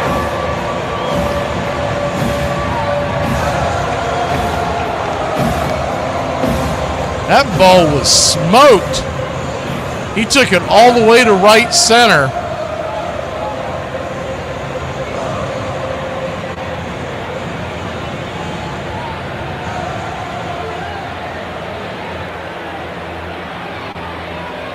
First pitch on the way is misses out of the zone to Murphy. It's 1-0.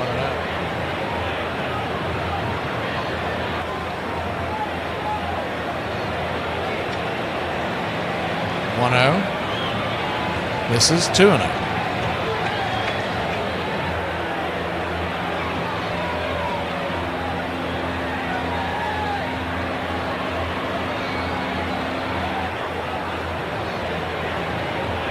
Two-0 count. Fires one in there to Murphy, makes it 2-1.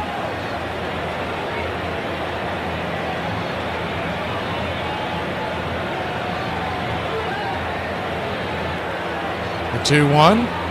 Sinker right there at the knees, 2-2.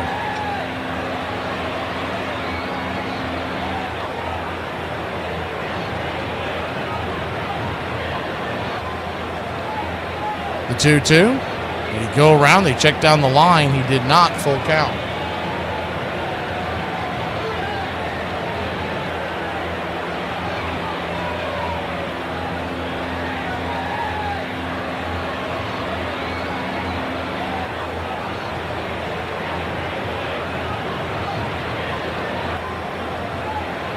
The full count. Misses outside, ball 4, so he'll head on down to first. Smurf is me. I must call an emergency meeting.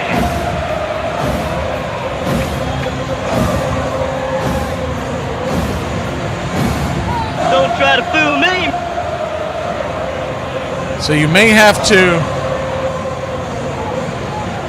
Had to do this on the fly, realizing it's almost the 7th inning. And when you look at the fact that it looks like that's going to be it, they're going to go to the bullpen for a right-hander. We'll be back at a flash. I'll explain to you what I was trying to say here in a second here on Braves Country.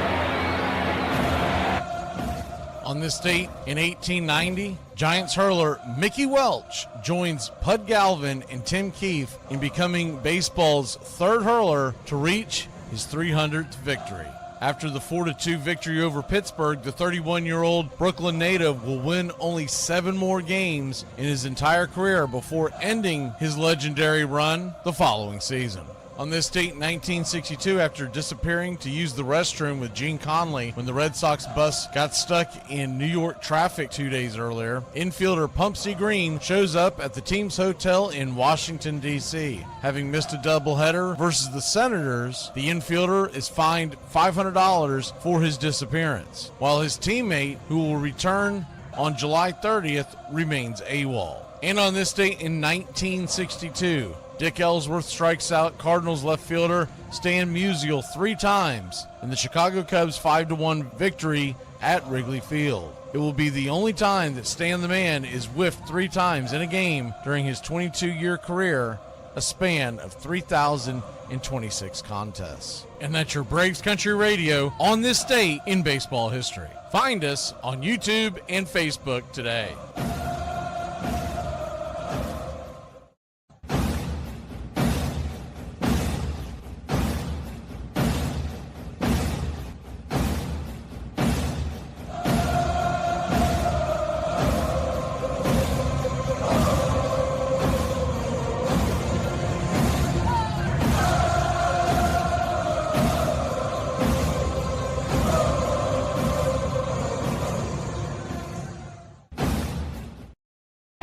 Welcome back. Steven Cruz, the batter.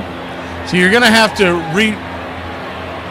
reload your screen at the 7th inning stretch. But I worked like hell because it's difficult to do while you're calling a game as the first pitch is outside wide for a ball. It's 1-0. But basically doing 9 things at once.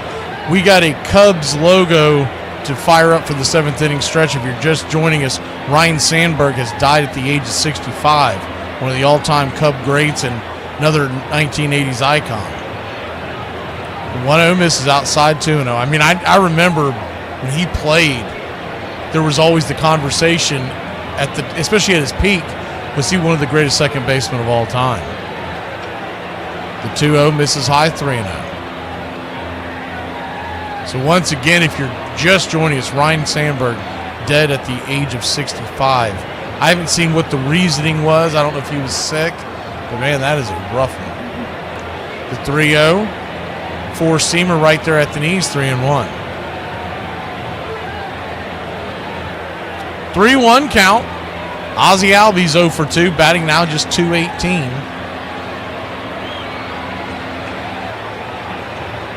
We got this in there for them, for the Ryan Sandberg and Cubs fans for the 7th inning stretch. And it's fitting because we always use Harry Carey. The 3-1, outside wide, ball 4. So Ozzie will head on down to first, which his nickname was the Rhino, but I did not have time to find that. I was just trying to scurry to grab a Cubs logo, and it's got to be certain parameters that will fit into the YouTube algorithm. And as I'm doing that, I'm trying to call the game. I'm like, man, and we were going through that inning quick at the time too. Now there's 2 on and 2 out, top of the 7th. Marcell Ozuna, the batter, first pitch down and away. For ball, it's 1-0. Marcell Ozuna clocked a 2-run home run. And right now, those are the game-winning RBIs. First and second, 2 outs, the 1-0. Swing, dribbles it over to short, and it's going to be L6 in your scorecard off the hands. That'll end the inning. But the Braves put one more on the board as Austin Riley goes yard. Y'all get up and stretch, Braves country.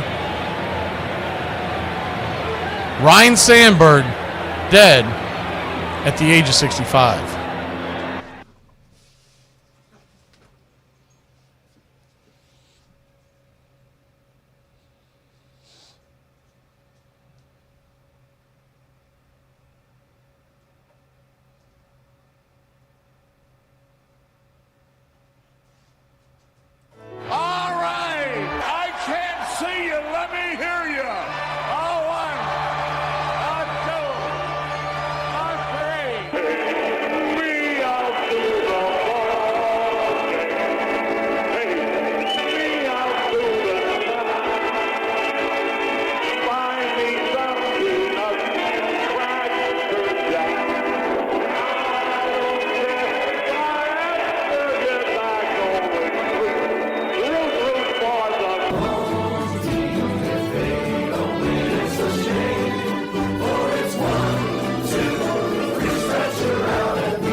Welcome back, Braves Country Baseball. Bobby Witt Jr. on a 1-1 count with Hernandez. Sorry for the delay coming back on, but we wanted to make sure you had the moment of silence for Rhino, dead at the age of 65, Ryan Sandberg. The 2-1 from Daysbel Hernandez. Fires the slider up top, pops it up. 2-2. Man, that was, I've always been a Braves fan, obviously, but I watched a lot of Cubs in the 80s on WGN during the day. Anytime I could catch a day game, I would watch it. I was usually coming home from school when the game was on, so I'd catch it. But in the summer, if it was raining where I was at, that's what you did, is you watched the Cubs. If you were allowed to get in front of that TV. A lot of times my grandmother was like, turn that damn baseball off. As the 2-2 misses outside, full count. Full count, swing, rips it down the third base line just past Riley's glove. That's going to be extra bases, and Witt can run. Profar's going to have to hurry. He fires it into the infield. Bobby Witt Jr., he's going to slam on the brakes. Trailing by 3, he didn't want to be the first out at third. That ball was hit 106 miles an hour off the bat. Good Lord. On a grounder that he pulled.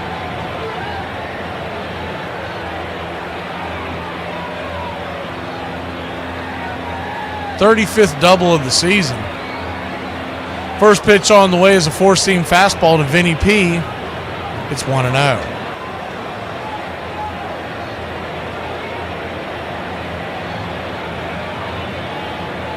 The 1-0. Right there, first strike, 1-1. Starting to think that y'all's screen fell behind again. 1-1 count, swing, lifted. That's going to get over Acuna's head. Dribbles off the wall. He fires it into the infield. And Vinny P will be in there for an RBI double as Witt comes around to score, and it's now 5-3. Daysbel Hernandez. His lack of control continues. We usually get this with Daysbel. He just laid that puppy in there. Vinny P didn't miss that at all. He's lucky he got that one back. Usually Vinny P hits that one out. 110 miles an hour off the bat. They better get someone working in the bullpen. 2 batters, and 2 of them have gotten extra bases on balls hit well over 100 miles an hour coming off the bat. Garcia takes the first pitch high. It's 1-0. The 1-0.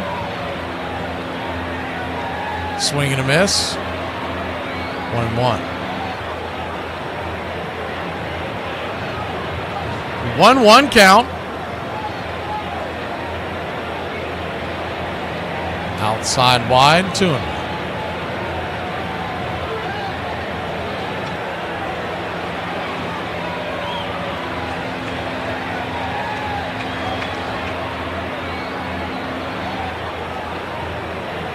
The 2-1, swing, pops it back foul, 2-2.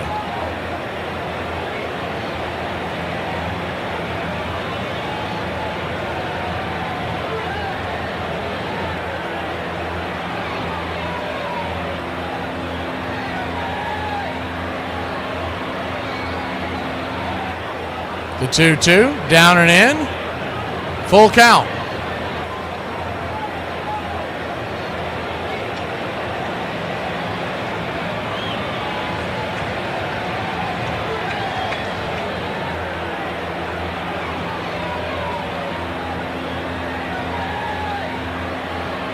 Full count.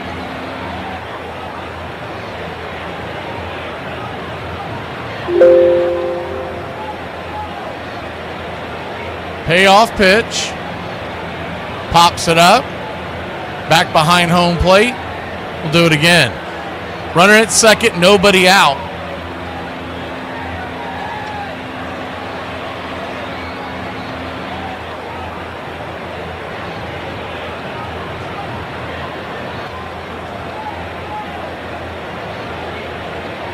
Pitch on the way, swing, fouls it back. We'll do it again, full count.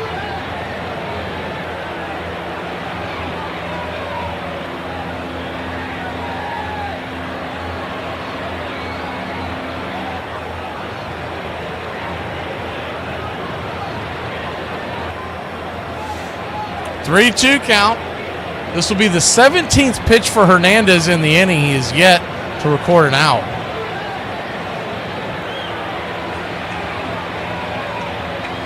The payoff pitch, swing, chops it over towards short. 6-3 put out Allen to Olsen, one away.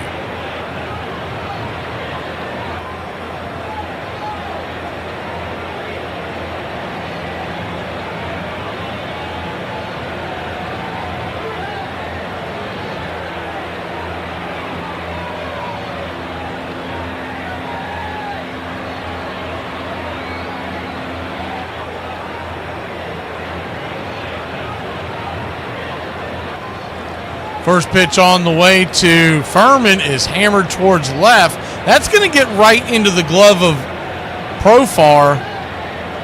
2 down. Man, we're going to have to reset the. I mean, y'all are. I kept trying to put it off, but it keeps dragging further and further back. I don't know how it does that. Beginning of the game, the damn thing was in front of it, and now it's easily 3-4 pitches behind it. See if we can get it back set. 2 down, runner at second. First pitch on the way is a strike right there on the outer edge. It's a 1. Righty-righty matchup. Adam Frazier, the batter, the 0-1. Check swing, went around. They checked down the line, said he didn't. All right. 1-1. Third base umpire Adam Beck is out to lunch.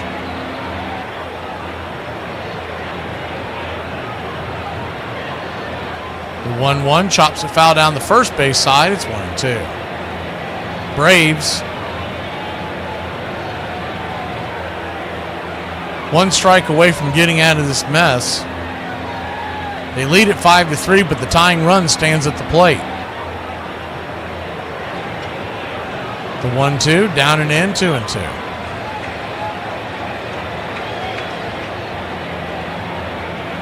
Braves, of course, acquire Carlos Carrasco. Let's see what corresponding moves happens with that in the next few days with trades and whatnot. The 2-2 in the dirt, full count. So Hernandez once again. Usually effectively wild. This time he's given up a run, at least 1 run so far.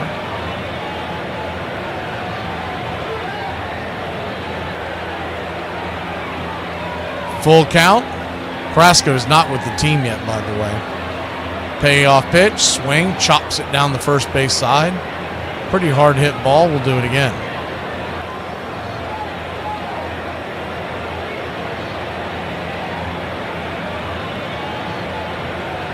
We thought we had a mass unit last year. Remember when we were going through the Whit Merrifields and as the payoff pitch, swing pops it up high into right field. Acuna camps underneath it, and that'll end the inning. But not before the Royals put one on the board. Hernandez coughs up 1, but gets us out of it. Harris, Allen, and Profar lead us off. If you had to rank yourself on a scale from 1 to 10 and you can't use 7, face only, no hair extensions, your natural hair, your natural face, what would you give yourself? Interesting. 8. Nope. No? No. How tall are you? I'm 5'3". How much do you weigh? That's none of your business. I told you I was fat. Oh, okay. We don't play that on my channel. You get your big fat on somewhere then. I don't deal with you big sassy ass broads. Yes, I will be your ballsy guard. From now on, I'm Kevin Costner. Your balls are Whitney Houston. R.I.P. R.I.P. Whitney Houston? Yeah. Oh my God! Whitney's dead? Yeah. Oh! How's Michael Jackson taking it? Y'all, I think one of my most toxic traits is saving a bunch of videos of food recipes on Instagram that I am never gonna make. Coco, when mommy says stop, you say okay. I'm just a baby. But you still had to say okay, mom. I'm just a baby. For the second time in 4 years, the Cardinals were going to the World Series. And this time, they'd face off against Whitey Herzog's old club, the Kansas City Royals. They were a good club. They had speed, They didn't have a lot of power, a lot like us. Fast forward to Game 6. The Cardinals have a 3-2 series lead and are up 1-0 in the 9th inning, 3 outs away from a championship. But then Cardinal fans would be introduced to a name that would echo in their minds forever. Don Denkinger. Don Denkinger. Don Denkinger. Yeah. Little squibber to the right side. Worrell races over to cover. The throw doesn't get him. Todd Worrell makes a great athletic play in catching the ball and staying on the bag, and he's called safe. Looks like he's out. Oh, yes. Oh, I don't think there's any doubt about it. What's up, Braves country? Looking forward to a great Atlanta Braves season. See y'all at the ballpark. Love you. Michael Harris II, the batter. First pitch on the way, righty-lefty matchup as Cruz goes back out there. It's called for an inside strike. It's 0-1. Might have been a touch in, but got the call. The 0-1. That one was well in. Cutter misses. One of them.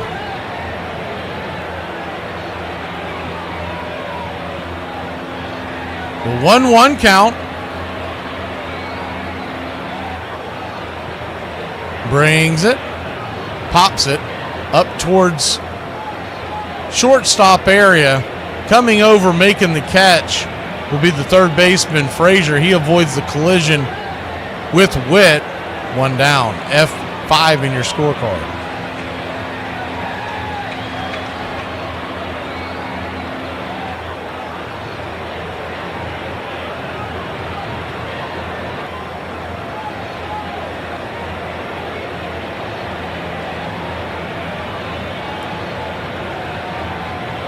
First pitch on the way to Nick Allen is high and out of the zone. It's 1-0.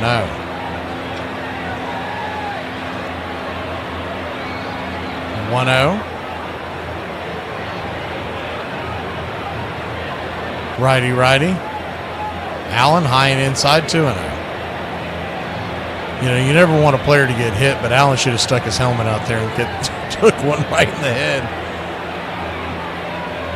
It'll bounce off. You'll be all right. Take one for the team, buddy. The 2-0 count. Misses high, 3-0. Man, all three of those pitches have been nowhere near the zone. Braves 5, Royals 3, top of the 8th. Man, it's funny because when you look at the schedule back in the preseason, you try to imagine what each series is going to be like. The 3-0 misses inside, ball 4. And this is one of the series that I was really looking forward to calling. I mean, you grew up poor. Because my guess was that we were going to end up with the Royals and the Braves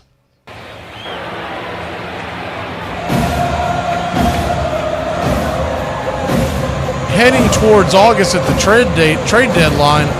2 of the juggernauts heading towards the playoffs.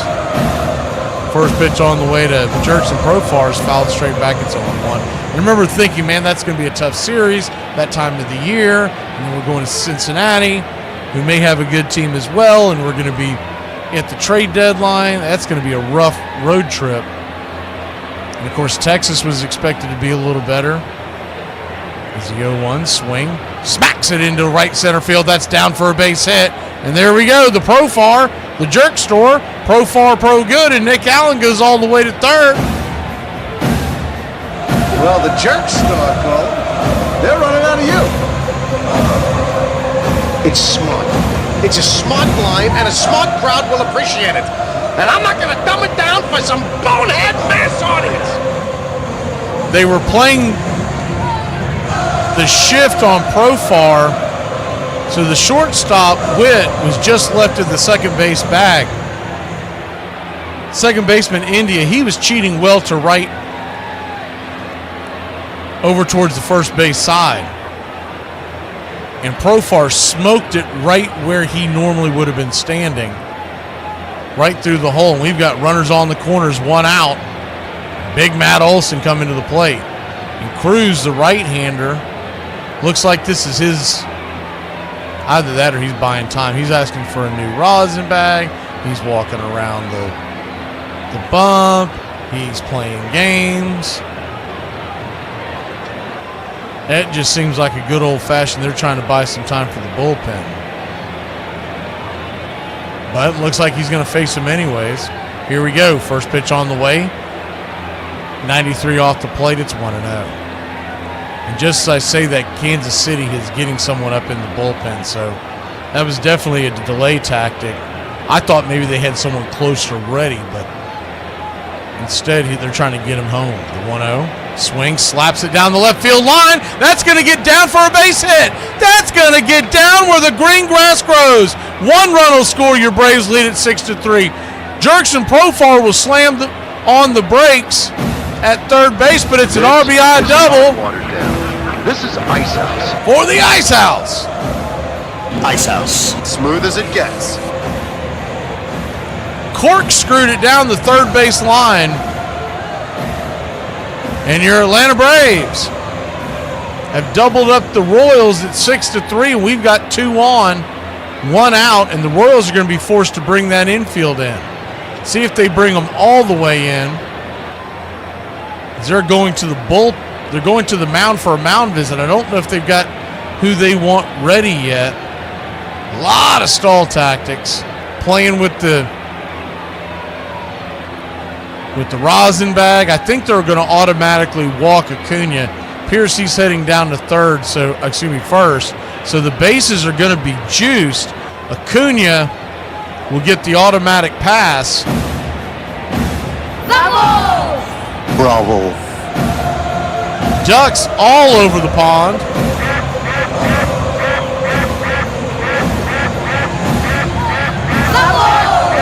Bravo. And Austin Riley coming to the plate.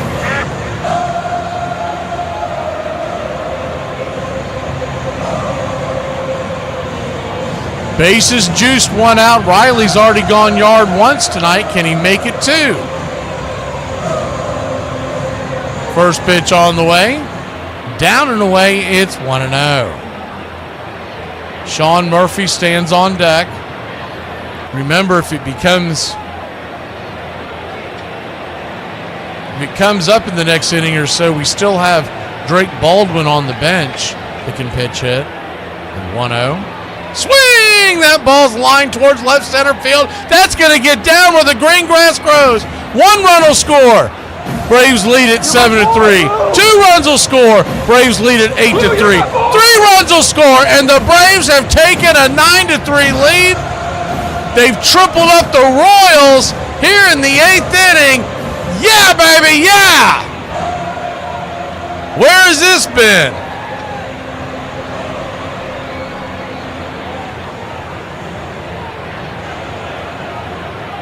That was right down Main Street, and Riley did not miss.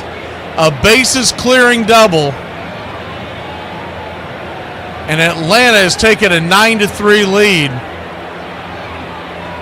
Remember in the pregame, I told you this was the spot it felt like the Braves could break one open. But I didn't expect this much. First pitch on the way. The Smurf is swung on and sliced over to second. Bad throw by the second baseman, India, but a good play by Vinny P to hold the bag. 2 down. Austin Riley goes over to third, so he's 90 feet away.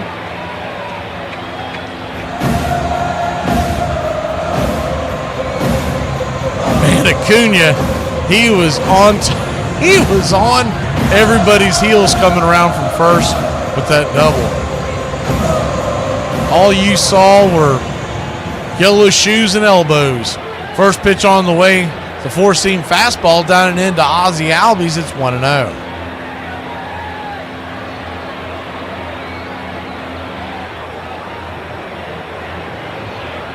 1-0.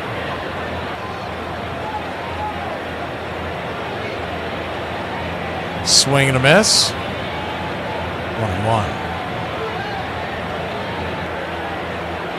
1-1 count.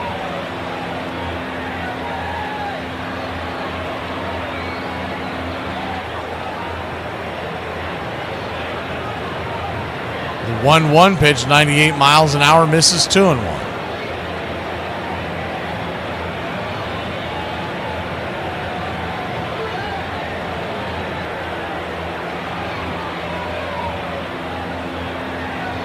The 2-1. High and out of the zone. Ball 3, 3-1. So a 3-1 count. Standing on deck.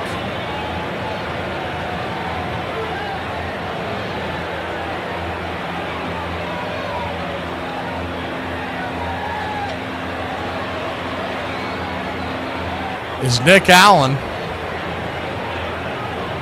Ozzie Albies. I'm sorry, standing on deck is Ozuna. Ozzie Albies digs back in. The 3-1 swing and a miss. 98 blew it right by him. Full count.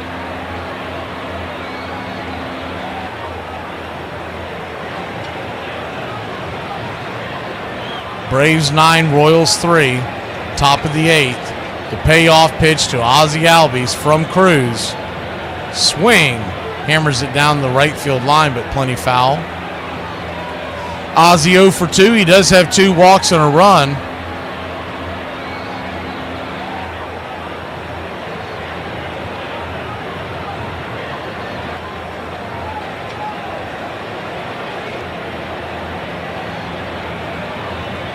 Full count.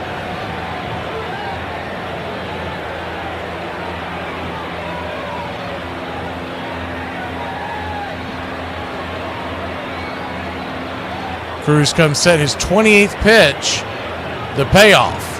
Up top misses, ball 4. So Ozzie Albies is going to head on down to first.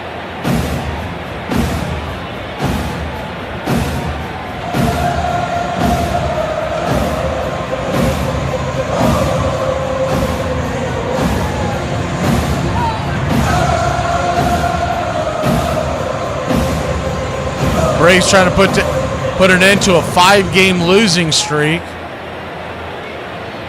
Just 2-7 since the All-Star break. Braves 9, Royals 3, top of the 8th. Marcell Ozuna digs in. Runners at the corners and 2 outs. The pitch. Down and away. 1-0. You never know when that last at bat in an Atlanta Braves uniform is coming for Marcell Ozuna. His number of trade rumors are flying around. 1-0 count. Brings it. Outside wide. 2-0. Marcell Ozuna coming to the end of his contract. He'll be a free agent this year. The 2-0. Swing, chops it foul, 2-1. There's a roundabout way where the Braves decide that they want to bring him back on the qualifying offer,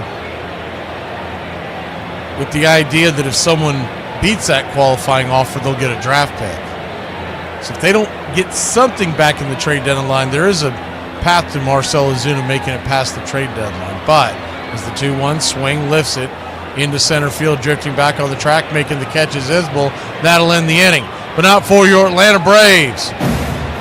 Break this puppy open. It's 9-3. We go to the bottom of the 8th here in KC. They always say that you only live once. And that is such a relief. I cannot do this a second time, thank God. What's something that you did in elementary school that you're still proud of to this day? Red Rover champion. Cleaned house that day. I mean, it was last week and I was filling in for a janitor, but win's a win.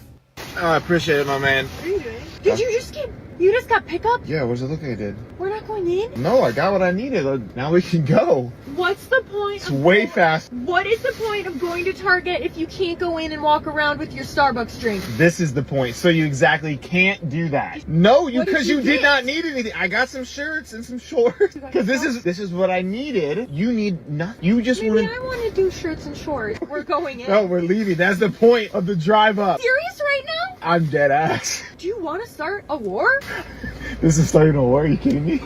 As the 1961 World Series got set to open in New York, the Cincinnati Reds were brimming with confidence, looking to do what the Pirates had done to the Yankees a year earlier, and what the Reds themselves had done to the National League. And the Yankees, they had a big problem. Mickey Mantle was still hurt. He was weak, he was very pale, I remember, and the feeling was he'd never make it to the series. Starting the series without their best player was cause for anxiety, but sending 25-game winner Whitey Ford to the mound for Game 1 was helpful in calming Yankee fears. We had Whitey. If it went 7 games, I was going to pitch him at least 3, and that was our ace in the hole. And putting Ford out there for Game 1 immediately paid dividends. He was tough. He was like a surgeon. Just kind of cut us up and we didn't know we were bleeding. And he totally dominated the game. Ford blanked the Reds 2-0. Ford has his 3rd straight World Series shutout. He'd have a chance to make history later in the series.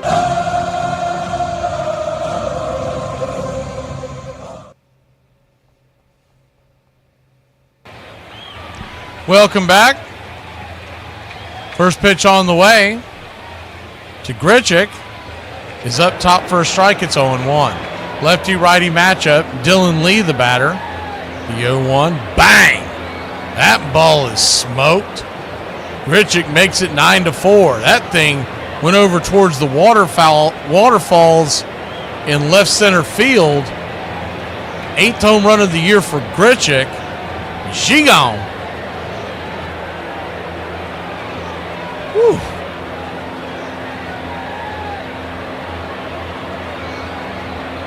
That was a slider that didn't slide.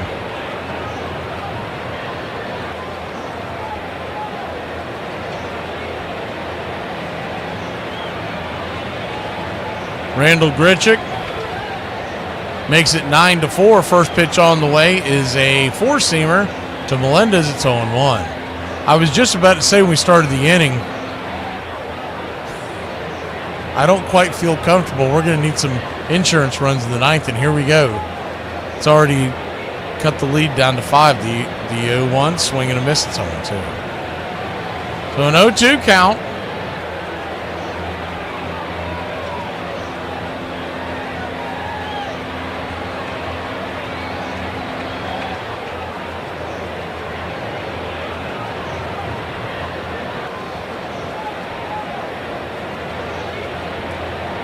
Oh-2 down and in, 1-2.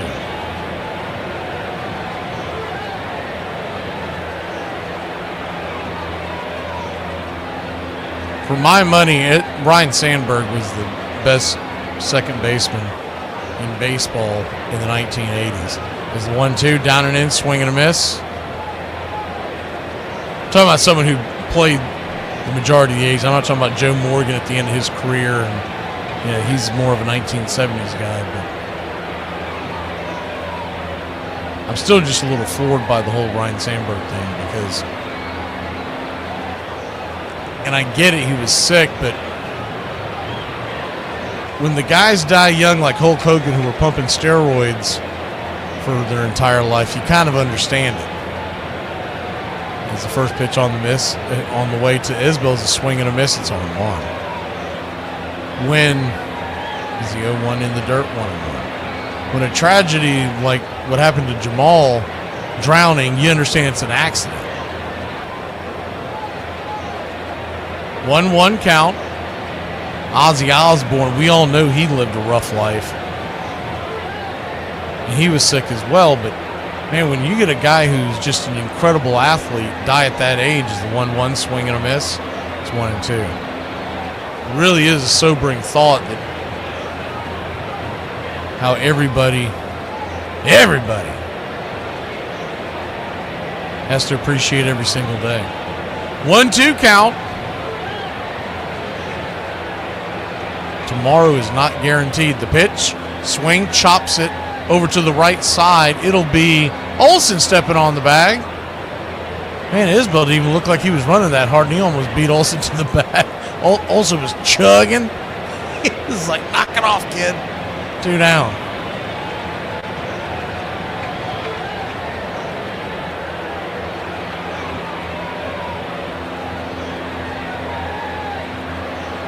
Two up, 2 down.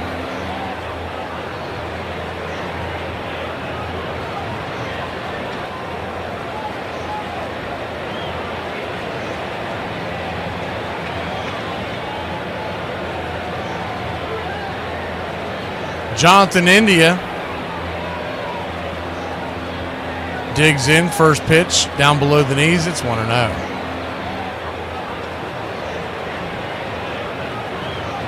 Lefty-righty matchup.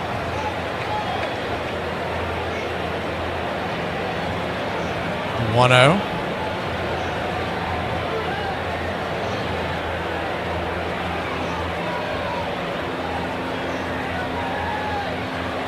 Kicks and fires.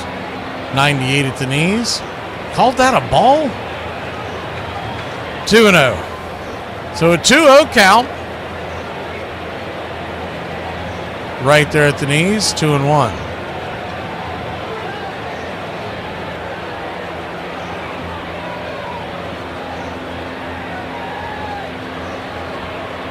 The 2-1. Swing, lifts it.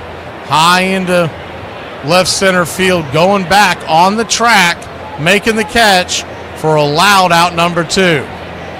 Royals put one on, but Lee quiets the storm. We go to the 9th, leading by 5. No, make no mistake. It's not revenge he's after. It's a reckoning. Hey, y'all know how like you could tap a YouTube video to see how much time it got left? I wish I could do that to people when they talking to me. Irish people were the first slaves in America, and nobody talks about it. Our ancestors were ripped from their homes in Ireland, shackled, and sold for less than African slaves in the 1600s. Over 300,000 Irish were shipped to the Caribbean and American colonies. They worked sugar plantations, died from disease and brutality. This history was erased. No memorials, no recognition. Books even changed Irish slaves to indentured servants to minimize what happened. The word redneck actually comes from Irish workers whose skin burned in the Caribbean sun. You could not believe that this has happened in this setting, that a call would be missed that badly. I mean, it was clear. I mean, we had a bunch of replays, and you knew that he did, but you also knew in those years nobody was going to come in and overturn it, so you had to live with it. And then all heck broke loose. Clark doesn't know where he is. Base hit into left field. That gets away from Porter, and the runners move up. And that's a looper hitting the right field for a base hit. Here comes Sunburn. Here's the throw. He scores. We go to a 7.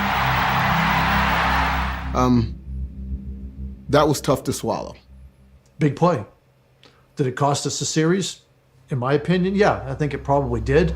At that point, we were blaming Don Deckers for what happened. And to think that an umpire took the World Series away from us, we never got over that hurdle the next day. Did you go to college? Yeah, I went to college. Where'd you go to college? Indiana University, the Pacers College. First pitch on the way is swung on by Harris. That ball's going to get sent out to right field. Fly ball out. F9 in your scorecard. 1 pitch, 1 out, 1 away.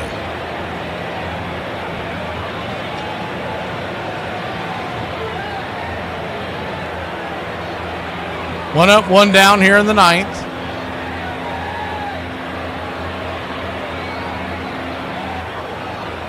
First pitch on the way to Nick Allen. That ball is roped towards left center field. That ball's going to get down where the green grass grows. Nick Allen turning for second, and here comes the throw into the infield. India holds him up. It's going to be a double for Nick Allen, and little Nicky making his ways around the base paths. About once every 2 or 3 weeks he gets extra bases. Good piece of hitting there by Allen. Hitting? Not about muscle. Simple physics. Calculate the velocity v in relation to the trajectory t, in which g, gravity, of course, remains a constant. It's not complicated.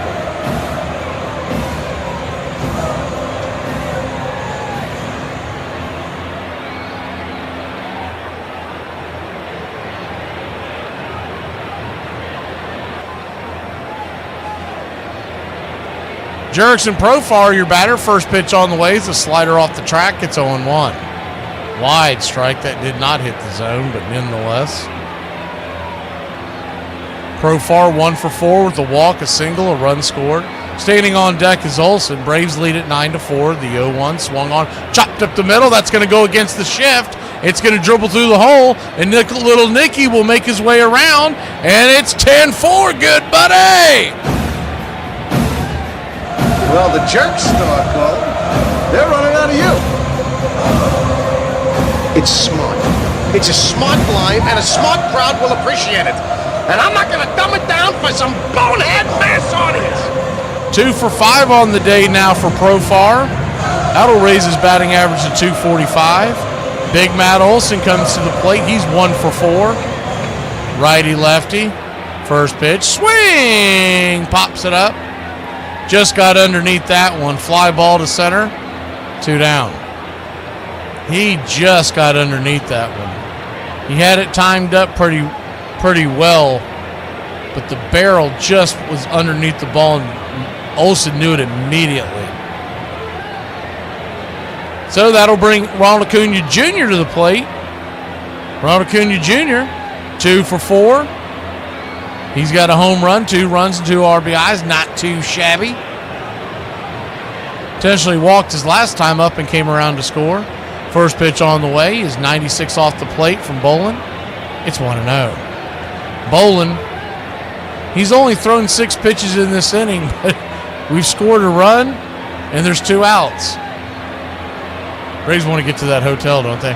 The 1-0, inside, 2-0. 2-0 count.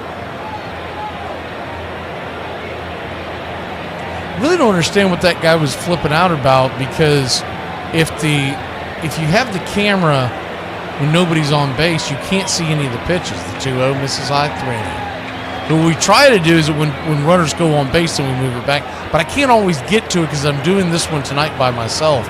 So by far the most important part of this is the play-by-play, because we're going out on external radio. The 3-0, swing and a miss, 3-1.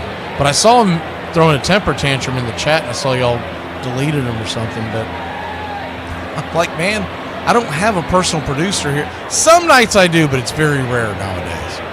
Especially, it's really hard to get Jason to show up because the Braves are so bad. The 3-1 down and away, ball 4. He'll head on down to first, and vamos bravos, baby. We got something cooking here as your Atlanta Braves. Vamos! Bravo. Yeah, this is the only second good night that Acuna has had since they put him in that Bravo. number 3 spot. First pitch on the way is down and in for a ball. It's 1-0. And that is going back a little over 2 weeks. Can't tell me that this is their long-term plan for next year. I can't wait to see what the new guy does and brings in. The 0-1, down and in, 1-1. Hell, at this point, just have Chat GBT or whatever it's called, have them make the lineup. So 1-1 count, 2 on, 2 out. Get a little AI in here managing the team. Be a lot cheaper. Swing, fouls it away.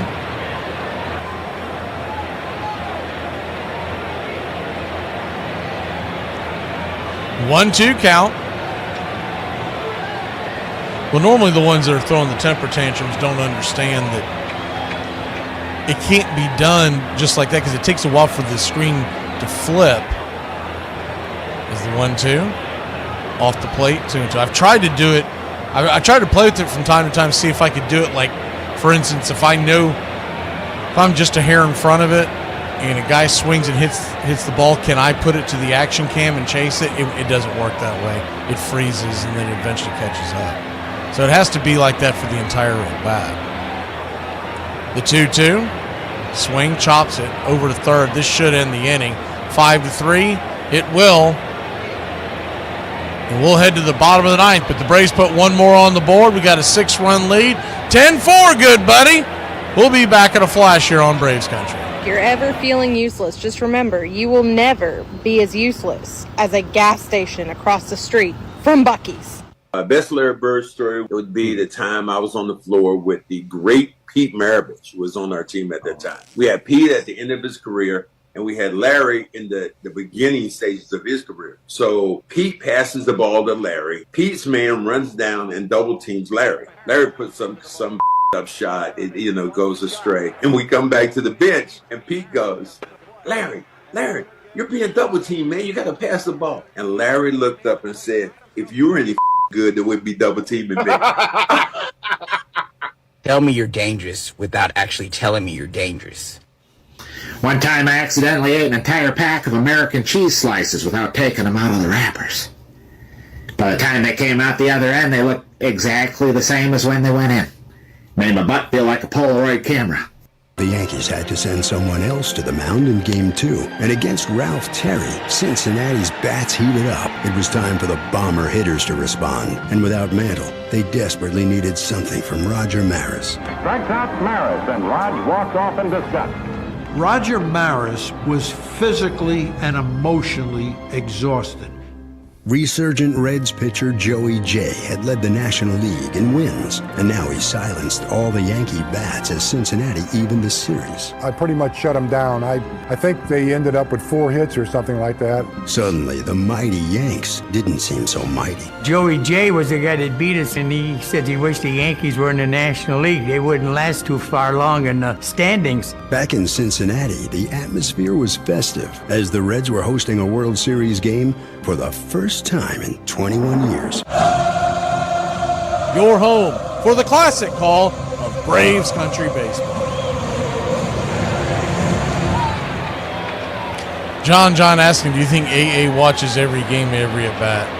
Well, he's damn sure not listening to this channel because he would have made some moves by now. Rafael Montero, the pitcher. Another guy they're going to try to move at the deadline. First pitch on the way is right there at the knees. It's 0-1. You would think with today being Monday, the trade deadline being Thursday, they're going to try to move Montero before he has another outing. The 0-1. Swing pops it up. High in the sky. Harris giving chase. And bad read off the bat, and he'll let it fall for a base hit. Acuna comes from behind and gets it. And it's a leadoff double for Bobby Witt Jr. That wasn't a lack of hustle this time. That was just a bad read. He started to drift back and then realized sometimes that happens when the ball gets up there in the lights. You'd like to see Montero have a clean inning. He's had a bumpy one only because they left him out for 2 innings last time out. But you want to increase his stock. First pitch on the way to Pasquantino is off the plate for a ball. It's 1-0. And this just smells like the type of outing where you get that first lucky hit and you're in the heart of the order, and here we go. Pasquantino, Vinny P, 1 for 4 on the day, 264 average. The 1-0. Up top, 1,000% of that ball hit the strike zone at the upper part, and none of it was called. Wow. Just quit your job, Dan at Iasona. You're bad at this. The 2-0. Outside wide, 3-0. Meanwhile, back at the ranch, –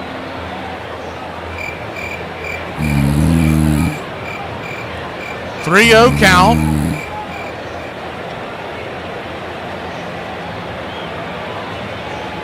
Inside ball 4. So a 3-1 walk is essentially what that was. I have a constant reminder because the pitch track is to the left here in my studio, and I can just see it. All 3 of those other pitches, not going to lie, they were out of the zone. But that second one, my word, he might as well have been sitting on a tee. So 2 on, nobody out, and here comes Garcia. Michael Garcia right there at the knees. Misses for a ball, it's 1-0. Garcia's 3 for 4. Who knows if they even have anybody warming up in the bullpen. Can't see it from my... It doesn't look like anyone's moving in the Braves bullpen yet. But they should be. The 1-0. Inside. Called for a strike, it's 1-1. I know they would love to. Here we go. Iglesias is now getting up. This is the Arizona Diamondbacks game all over again. The 1-1 down and in 2-1. Wasn't this the exact score? Wasn't it? Was it 10-4 or 9-4? And they came roaring back and scored 6 or 7 runs in the 9th. I feel like it was 10-4. The 2-1 count. Swing and a miss. 2-2. That's going to bother me. I have to go back and look at that.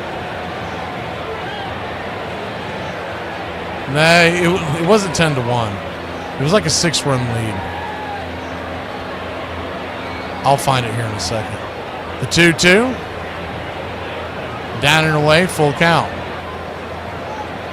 So a full count, it was...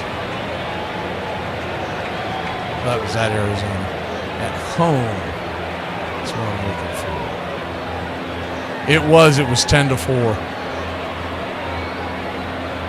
3-2 misses ball 4, so a full count. Bases loaded now, nobody out. It's exactly what it was, and it was a 6-run lead. 10-4 was the exact score. We lost the game 11-10.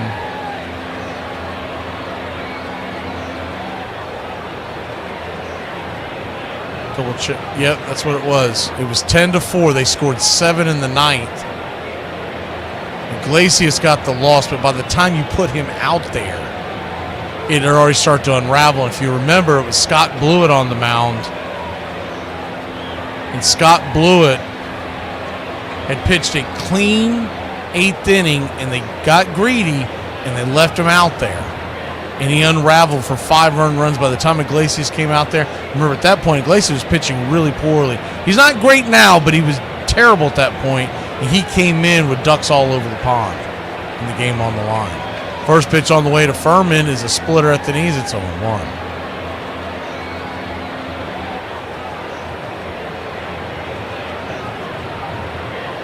The 0-1.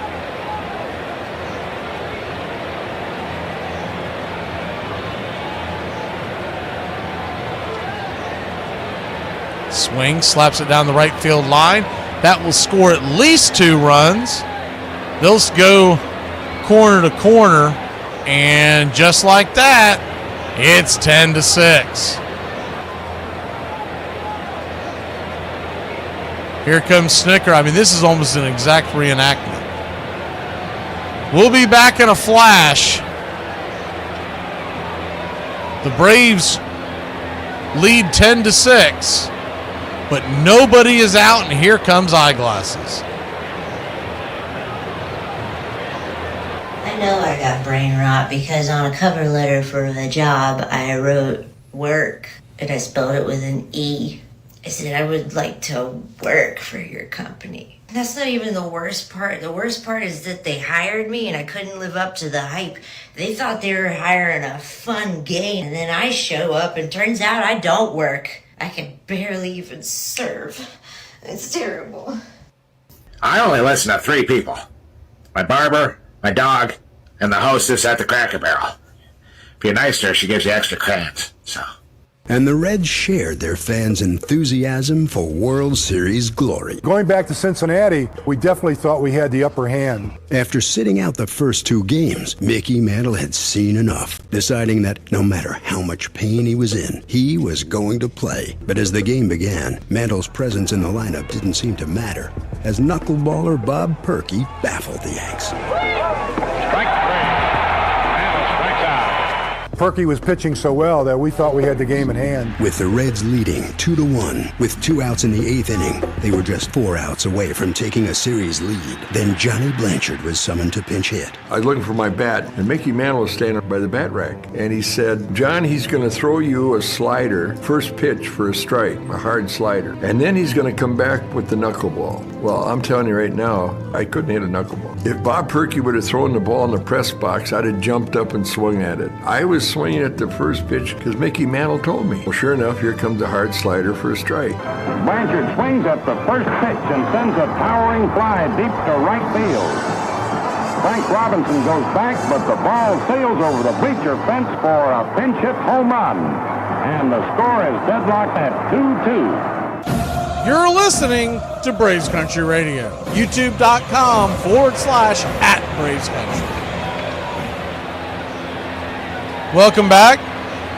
First pitch on the way from Eyeglasses to the left-handed bat of Adam Frazier. He's right across the plate for a strike. It's 0-1. Braves lead by 4, but there are runners on the corners and nobody out. The 0-1 swing sizzles it back foul. It's 0-2. That last performance there by Montero. I hate to be the bearer of bad news, but we might get stuck with him. Who is going to trade for that? The 0-2 swing pops it up into left field. This should score the run. Here comes the throw towards home plate.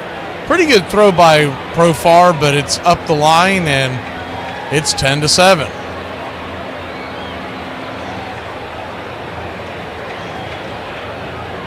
Ten to 7, and the tying run is still on the on-deck circle. That's where we'd like to keep them.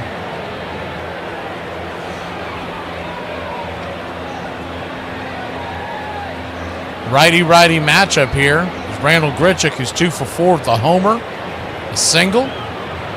Takes the first pitch right down Main Street for a strike. It's 0-1. Pretty good pickup for the Royals. The 0-1 swing, slices it towards right, going back. Making the catch is Ronald Acuna Jr. for a big out, number 2. And now we're just looking for one more out. Tying run is still on deck. Let's keep him there. Melendez, the batter. Isbell on deck. They could pinch hit for Isbell. Melendez, 0 for 4 on the day. Let's keep him 0 for 5. First pitch on the way. Swing and a miss. Change up. It's 0-1. They're going to try like heck to trade Montero, but it might end up a situation where nobody wants him. The 0-1. Swing pops it up. High in the sky. Harris has it, and this should help Iglesias' stock. Harris makes the catch, and that's it. Braves win. Braves win. Your Atlanta Braves win.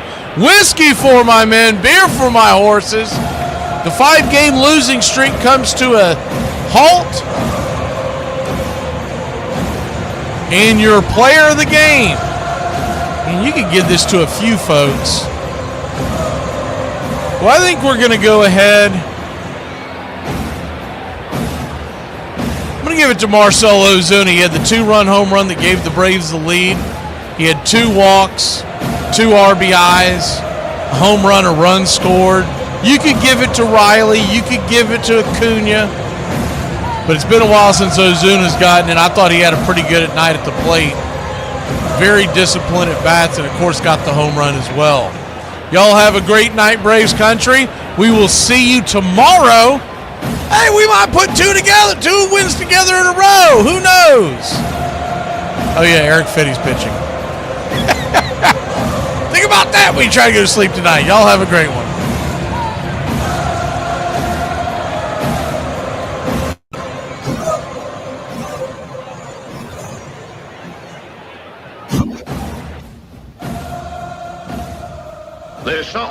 There's something kind of about a kid that's never played baseball. It is the American game. That's just what it is. And actually, I can feel like I'm 15 when I'm talking baseball. I'm watching baseball. This is it. It does this. It can do this to any. It brings you back.